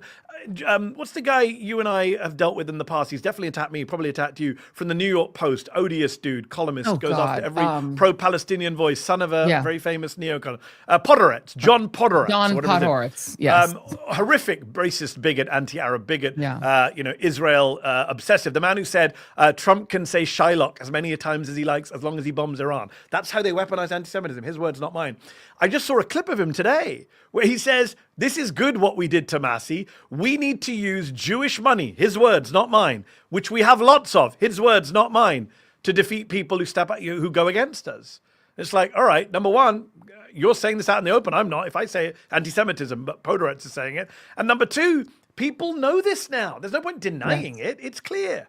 Yeah. And I mean, I can tell you that in the state of Maryland, there's a race to replace Steny Hoyer, that this is playing out on the other side, because the pro-Israel, they've taken the AIPAC off their name and are propping up a young man named Adrian Boafo, who's gotten all the right endorsements, but who is running as a quote unquote friend of the state of Israel, meaning that he would be a vote to continue to send the bombs. And so this is something, that's why we're focusing on that race in the show. But to talk about this, because the other side of that is that they're very sensitive about the idea of what is anti-Israel or is anti-Semitic in their view, not so sensitive about things that are Islamophobic. And we just have this horrific, anti-Semitic, that are really anti-Semitic. Indeed, what happened in San Diego, this horrific case in which the Islamic Center of San Diego was targeted Monday morning. 3 people died. One, a heroic security guard, who literally put his body between these gunmen and a lot of children inside. Let me let you hear this. This is D5. This is a young kid, because we need to really understand this is something that a child survived. So let's play this video of a young survivor of that shooting.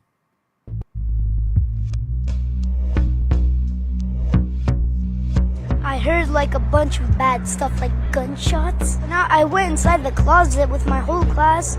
We heard like 12 or like 16 gunshots. And then the SWAT team said, FBI, open up. Then they opened the door. They told us to put our hands up and form a big line. We were like walking inside the musalla. All of us, we saw the Sheikh's apartment inside the mosque. And like it was broken down, the gold stuff was broken on the floor. And then we went down, we went from the Hudud station, and then we saw a bunch of bad stuff, people laying down and bad stuff. I felt a bit scared, my legs were shaking in my hands, and my head was like hurting me a lot. I felt like a rock. He said, I felt like a rock. Oh, the poor little sweetie. I mean, this is, how do you give an assessment of how the U.S. media has responded to this? Before I get to the media, I'm just reading some of your commenters there saying no one should have to experience this, no child should have to do this. Let's just be clear. Put aside San Diego Mosque, put aside the Islamophobia, put aside the far-right gunmen, put aside internet radicalization. Just park all that for a moment and just look at another mass shooting, right? Put aside all the politics.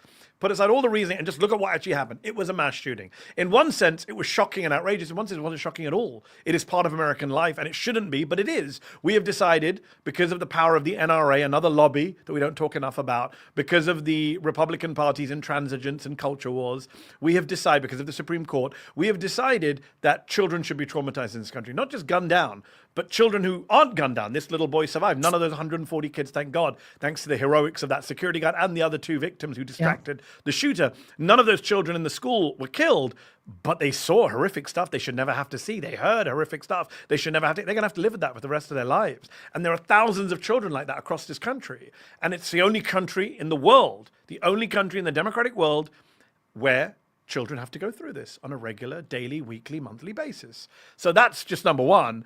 Number two, in terms of kind of the media, it is, in many ways, it is being treated just like any other shooting. We're not treating it like the quote-unquote terrorist attack that it is. I say quote-unquote because I'm not a fan of the word terrorist. It's a very politically loaded term. But the way it's used by others, it should be used in this case, right? If terrorism is everything else they tell us it is, then it's clearly what this is. These are two radicalized young men, teenagers. What a country we live in, where teenagers are carrying out acts of political violence. Two teenagers, look at their manifestos, quote unquote, horrible word for their online rantings. They're politicized. They went there to carry out an act which they believe was to accelerate their demonic, dark, dystopian vision of the future. It's a manifesto that's anti-Muslim, but also anti-Jewish, also anti-gay, also anti-woman. These people are, all of the above.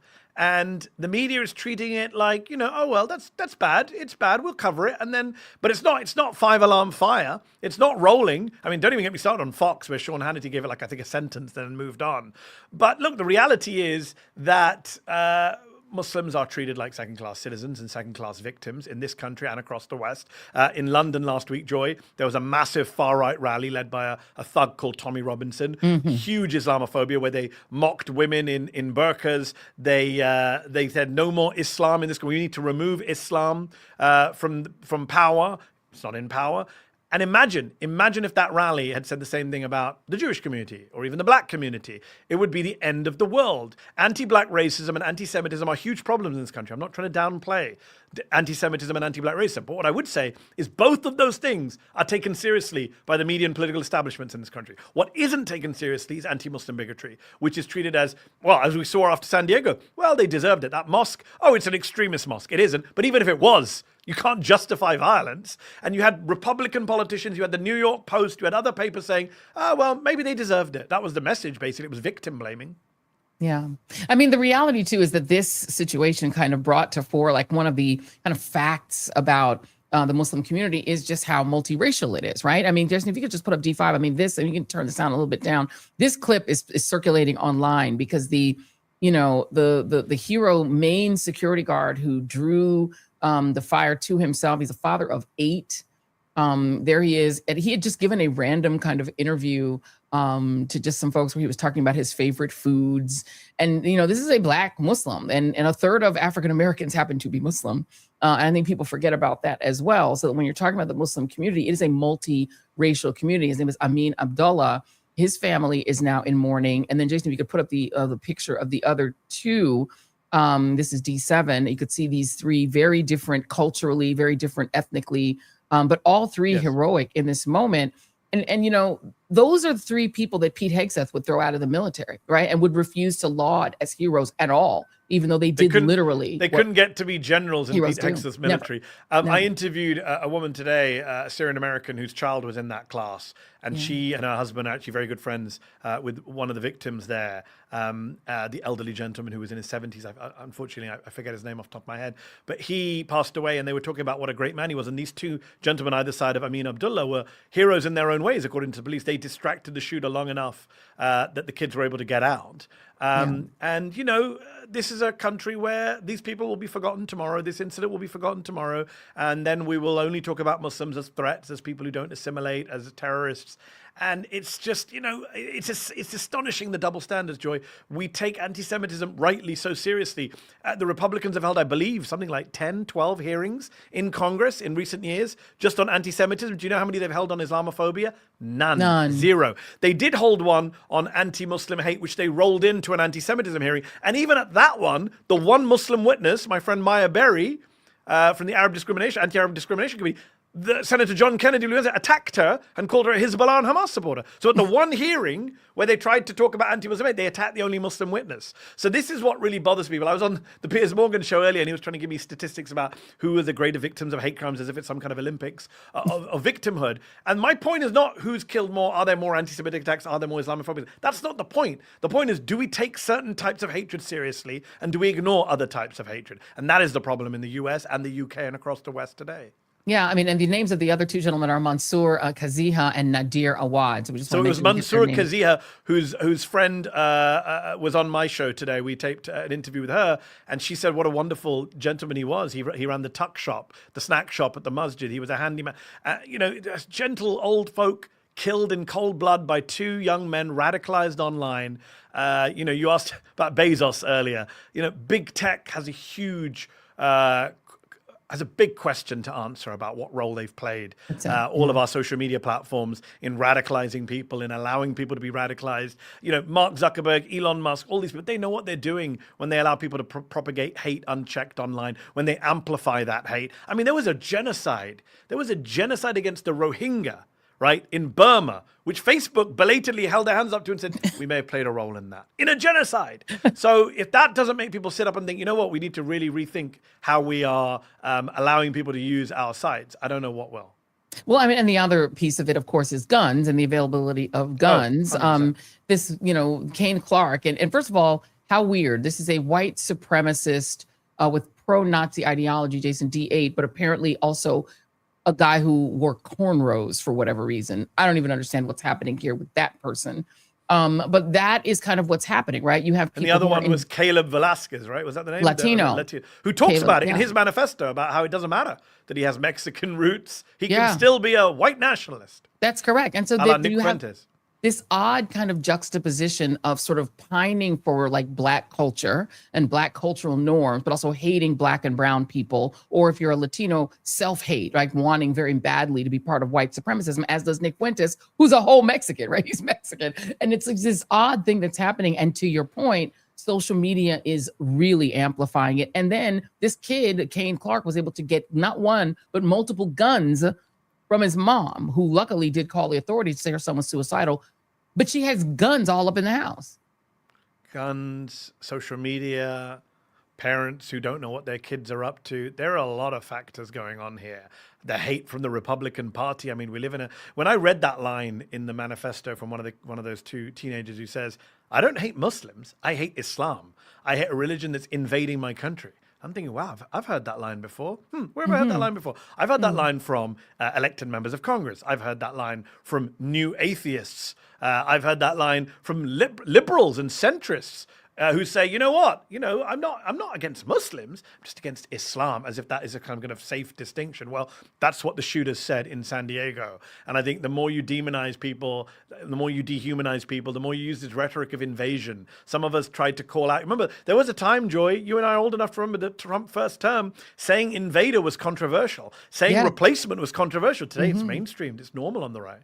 Yeah, and in fact, one of the people who propagated the idea of white replacement, Tucker Carlson, a lot of people on the left are texting me his clips as if he's some sort of hero because he got one thing right. He's not for the genocide in Gaza. This is a big problem. He's apologized for having enabled Trump. He's apologized for, coming late to the Palestine issue. Great. I'm all for apologies. I would like to hear an apology for creating an atmosphere of hate and demonization towards migrants and people of color. Yeah, indeed. And the last thing on this point is that, to your point, all of this scaremongering about Sharia law and Islam taking over, the statistics say that Muslim citizens in this country are much more likely to be the victims of violence by white supremacists, who are the foremost propagators of violence on the streets of the United States than they are to commit it. The majority of these mass shooters are generally white supremacists. Yes. The mass shooters in this country tend to be young white men radicalized online. Domestic terrorists in this country tend to be white men radicalized by, as you say, white supremacy, Christian nationalism, fascism, MAGA. And that is a reality. And then they don't want us to know that reality. So there's been this concerted campaign on the right, Joy. You've seen that in the wake of these alleged assassination attempts on Donald Trump, in the wake of the horrific assassination of Charlie Kirk. They have jumped relentlessly, cynically, meticulously.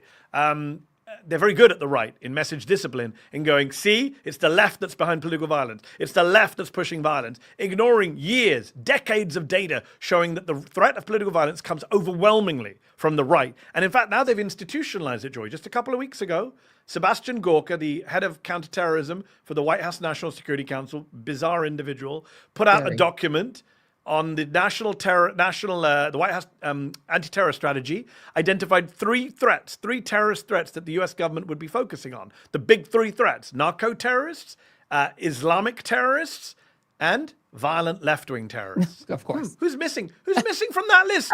Maybe the group that have committed the most killings in America over the last 20, 30, 40 years, according to every single database out there. And by the way, Sebastian Gorka has tweeted not a word about this terrorist attack in the United States. He is the guy in charge of counterterrorism. Not a word. The vast majority of Republican members of the House and Senate, I saw Bethany Allen, formerly of Axios, she went through everyone's tweets. She did a great spreadsheet showing that only, I think, less than half a dozen Republicans have said even one word of condemnation. The rest have just ignored it. Yeah, of course. Well, I mean, of course, the neo-Nazis, they're not terrorists. They're going to get reparations. They're on our side. Yes, they're on our side. Republicans would say. Last thing, the thing that's radicalizing, I think, more Americans than anything else, and just you could put up D9, is this.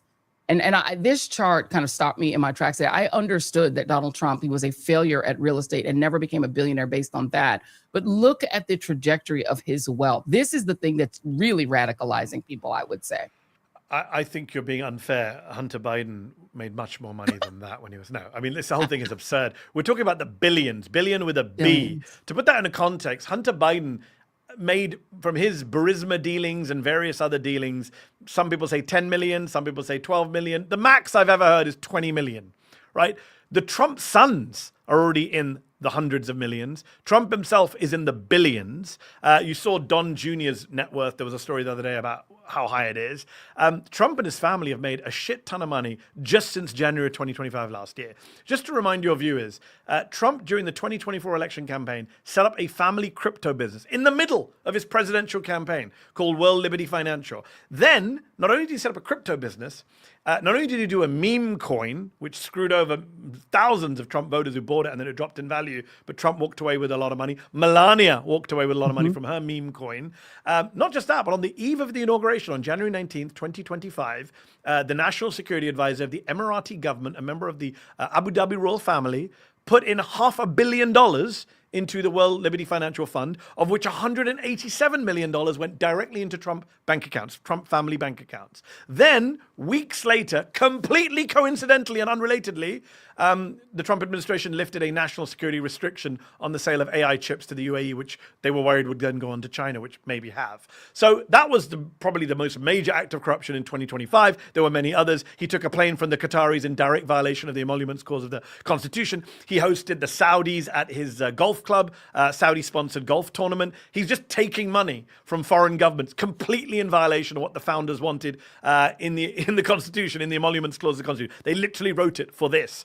And then this year, he says, you know what? 2025 corruption is so minuscule. Let's do some real corruption. And then this week, in 2026, he did the most corrupt thing I've ever seen a president of the United States in my lifetime or in American history, as far as I'm aware, do.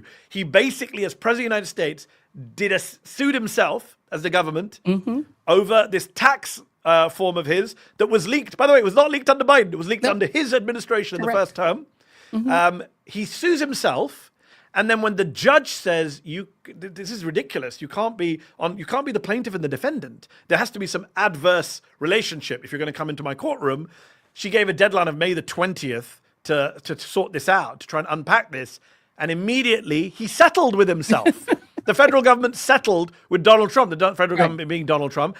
And instead of doing the $10 billion that he asked for, which was insane, he did something almost even worse. He set up a $1.7 billion slush fund, which he now controls. He appoints the people to it, and he gives the money out, as you say, to January 6th insurrectionists, et cetera, et cetera. So he's making money. You put that chart up. He's now a proper billionaire. He was a fake billionaire for most of his life. The presidency made him a real billionaire. He's now actually super rich from all these dealings. And then on top of that, he wants to make his friends and his allies and his acolytes and his thugs, he wants to make them rich too. So you've got the pillow guy. Apparently he's going to put in a claim for millions of dollars. Michael Caputo, one of his spin doctors, is already putting in a claim. I'm guessing, Camp Auschwitz t-shirt, January 6th guy is going to put in a claim. Proud Boys, all of them, Oath Keepers.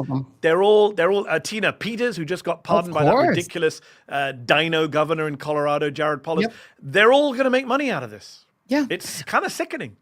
It kind of, Mehdi Hasan, we appreciate if you guys are not subscribed to Zateo News, what are you doing? You need to subscribe today and support this brilliant young man who is taking over independent media in a big way. Joy, I appreciate everything you said. The young part was the best part. I'm just going to say we're both young. We're both, listen, we're young and fresh until we say let's different. Just lie together. We're going to lie together. Thank you. Thanks, Joy. Thank you, my friend. Take care. Bye. All right, guys. Yeah, we're in trouble, y'all. I told you we're in trouble. Really quickly, the Joy Reid Show is brought to you also by the Freedom from Religion Foundation. Very important. Let's connect the dots. America started as a rebellion against a king who claimed divine authority. And instead of replacing that with religion, the founders created a secular constitution. No religious tests, no state religion, and a government accountable to the people. That is the baseline.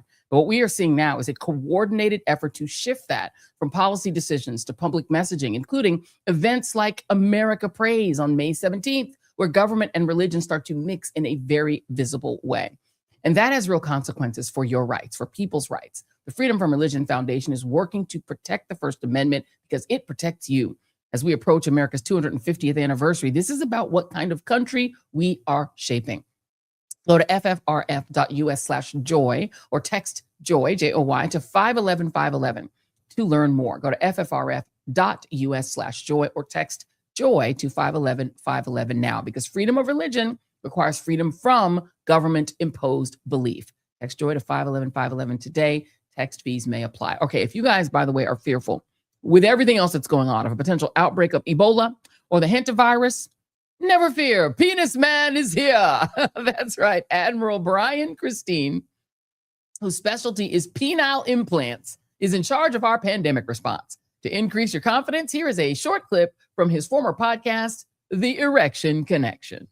I received a call from a patient the other day to tell me about this new proven treatment that he was undergoing for his erectile dysfunction. That's going to be great. He's also a known vaccine skeptic. He podcasted his theory that the COVID vaccine actually killed more people than it helped. And he appears to have been recommended to us by none other than the dumbest senator of all, Tommy Tuberville.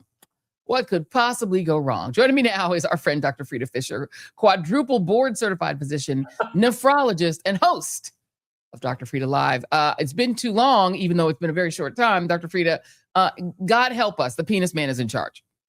The penis man is in charge with the erection connection. And I really did not foresee coming right back here in just a week with an another outbreak or epidemic even. Hello, Joy.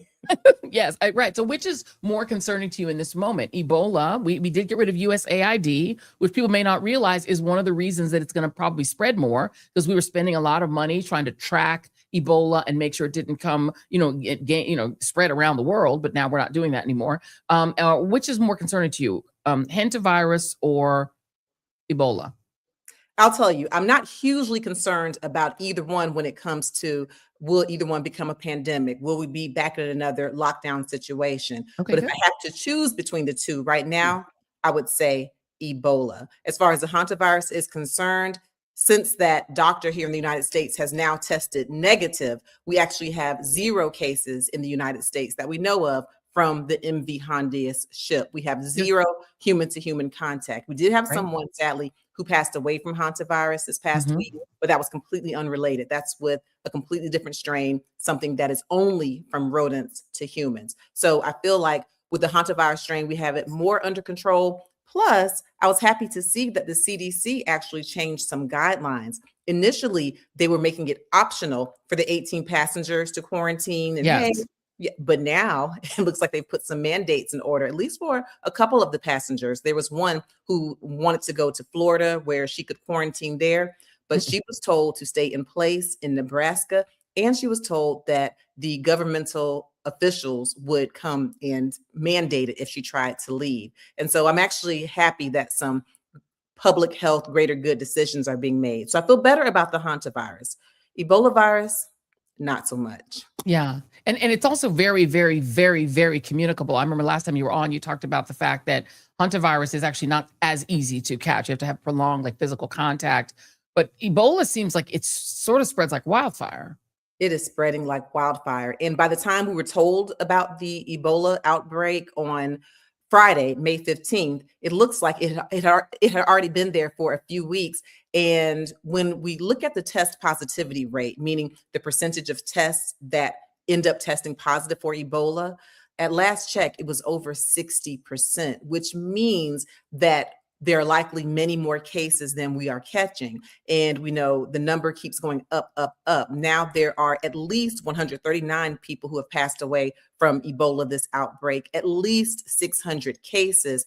And already we know that it's not completely contained in the Democratic Republic of Congo. It's in Uganda, and it's in places that are even farther away from the epicenter. And we have 6 Americans who've been exposed, and an additional American who's outright tested positive for Ebola. They're not here, but they tested positive in the DRC.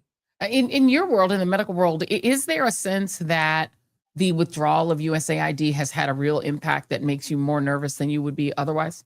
Absolutely. Absolutely. In the past, with the USAID, that was actually the largest foreign aid agency in the world. And of course, we were involved with the World Health Organization. And so we had boots on the ground early on. We were able to help with vaccines. We were able to help with aid. And in a situation like this, where you have an epidemic, it's larger than just dealing with the infection. When you're dealing with underserved communities, you have to make sure they have food, that they have water, that they have the ability to wash their hands. And with USAID, we have the proper resources. Now, with the current administration, since last year, at least 83% of the programs of USAID have been cut.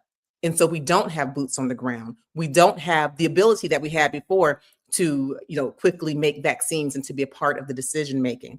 And so I fear that it's going to be a domino effect, and we're going to realize that what we did before, it wasn't just goodwill, us going over there and helping the people in Africa and helping them in containing the virus over there, that kept it from being over here, because we can do all of the US bans and trade and travel bans we want, but Ebola has no respect of borders, no respect of bans. And so I don't have a great fear, but I definitely don't feel as comfortable as I did in years gone by when we actually had USAID and involvement in the World Health Organization. I just want to let folks know in the chats, if you guys have a question for Dr.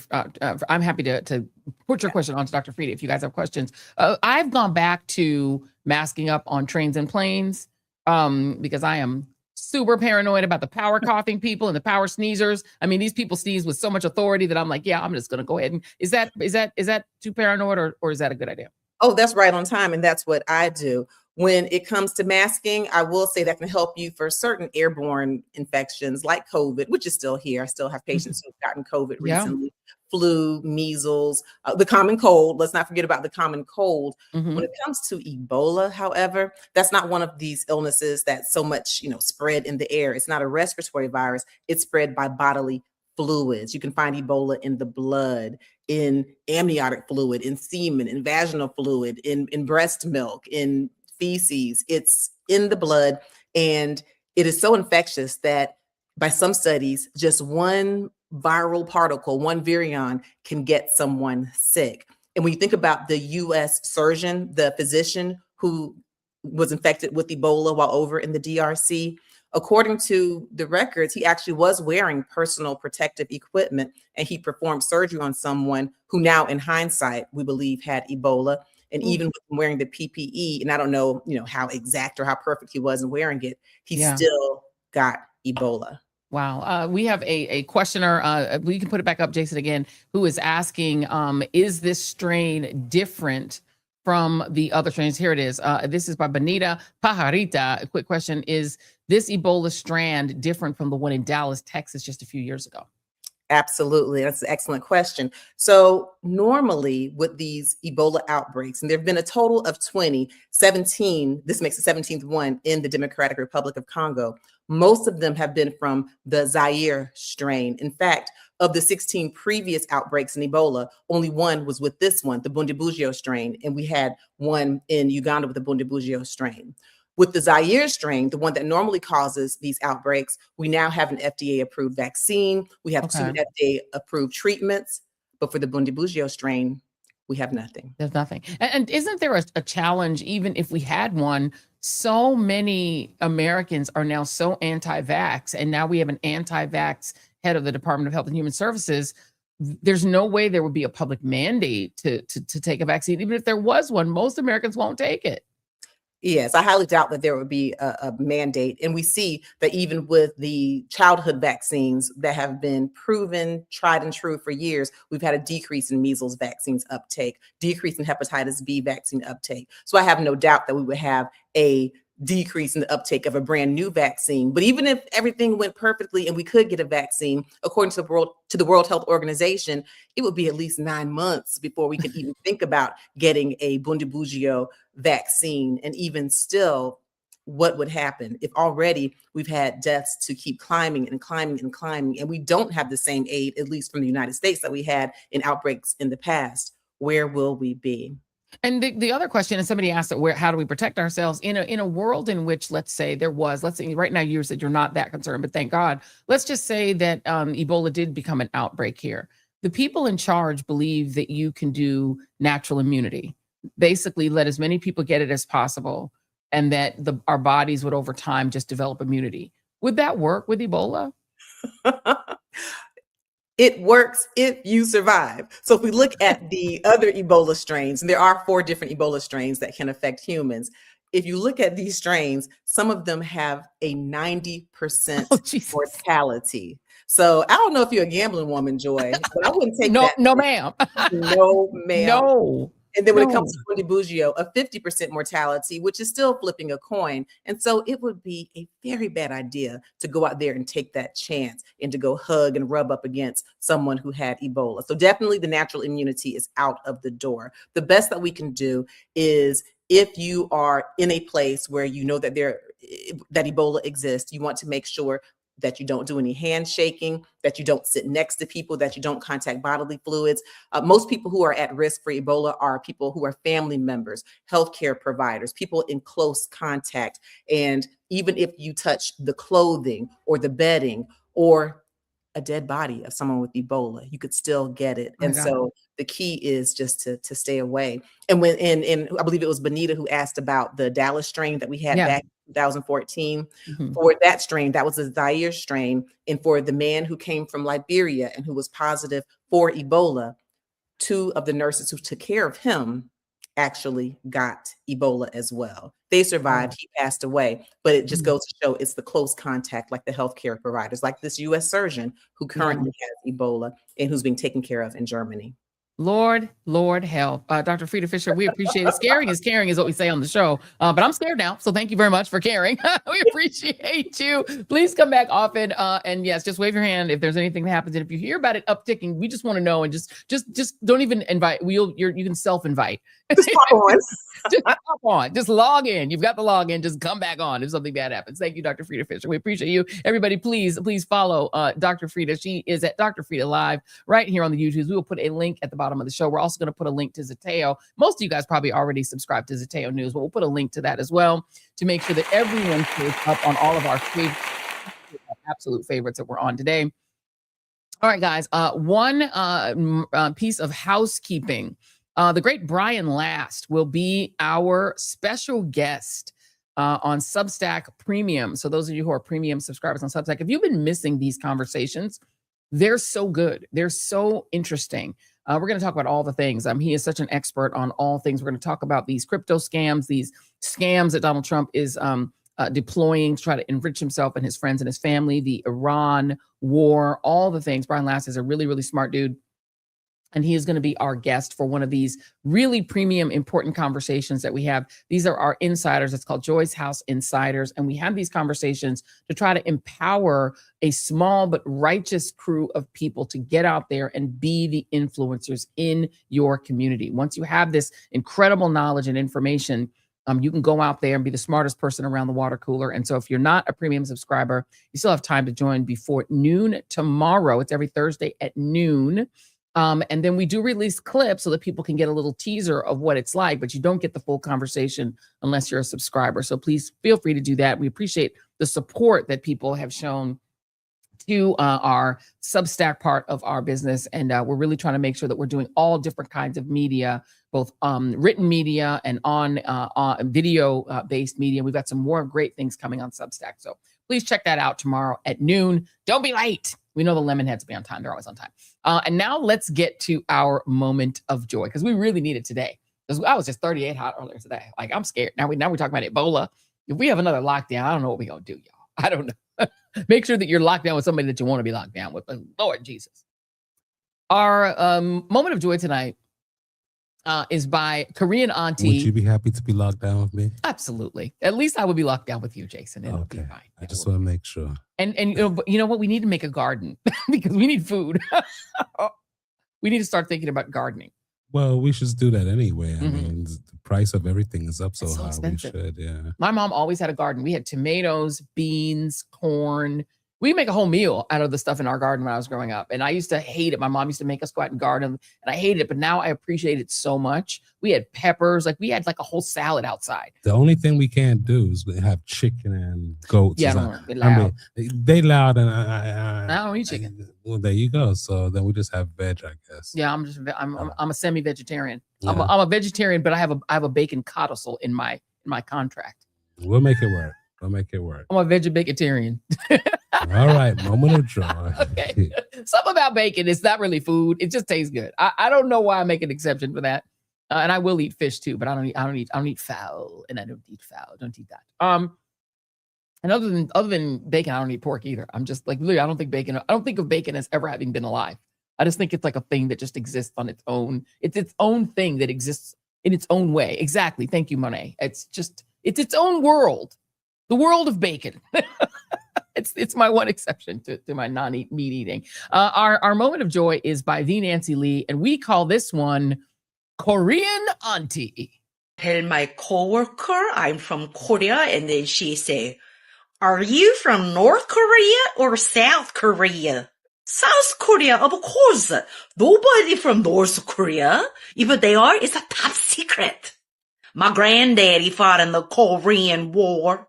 Okay, thank you to your grandfather. He know better than you. If I am from North Korea, that means I escape. I'm refugee. That means my whole family die if I tell you. Or I am spy for North Korean government, and now you have to die. He told you. Look, first of all, her spot on Southern American accent and the switch up is so hysterically funny. That is the Nancy Lee on NAACP J Lee, Nancy J Lee, the Nancy J Lee. We'll definitely put her moniker in the chat because she was quite hilarious. The switch up to a perfect Southern accent was fabulous. And then she said, it's either I'm a refugee or I'm a spy, and I'm a spy, then you got to die. I love it. Don't be asking people silly questions like that. Just because somebody's an immigrant don't mean you got to inquire all the shit. Thank you all for watching the Joy Reid Show. Hopefully we'll see you guys. By the way, our live event, this is the reason we're not talking about it anymore and putting the QR code up because it's sold out. We completely sold out our live event in New York City. Godfrey and myself are going to be cutting up on June 11th. That is a Thursday. That is the week of our 1-year anniversary. We would still love to climb closer to 500,000 subscribers on the YouTubes by then. So please feel free to send our link to 10 friends. Try to get them to go ahead and sign up because we're trying to get more people to be a part of our wonderful Team TJRSN Readers family. If you are a Substacker, please send that link out because we're at 212,000 subscribers on Substack. We're always trying to grow. We love to grow, and as well as our Facebook and our LinkedIn and all of our friends. Thank you all for subscribing, and wherever you subscribe, including our audio podcast friends. We will see you guys on Friday with more Scaring is Caring on the Joy Reid Show, and also more anger because Trump is stealing. Bye. Getting back to the basics, grassroots level. Let me dig a little deeper with the shovel. Plenty can't tell the forest from the trees, and I'm hard to detect, like a black hole in the dark. Injustice anywhere, it's a threat to justice everywhere. Let me make this clear, I got a bone to pick, and I'll never fear the threat of poverty. They don't want to talk about it, they rather party, so I'm a real talk about it, for sure.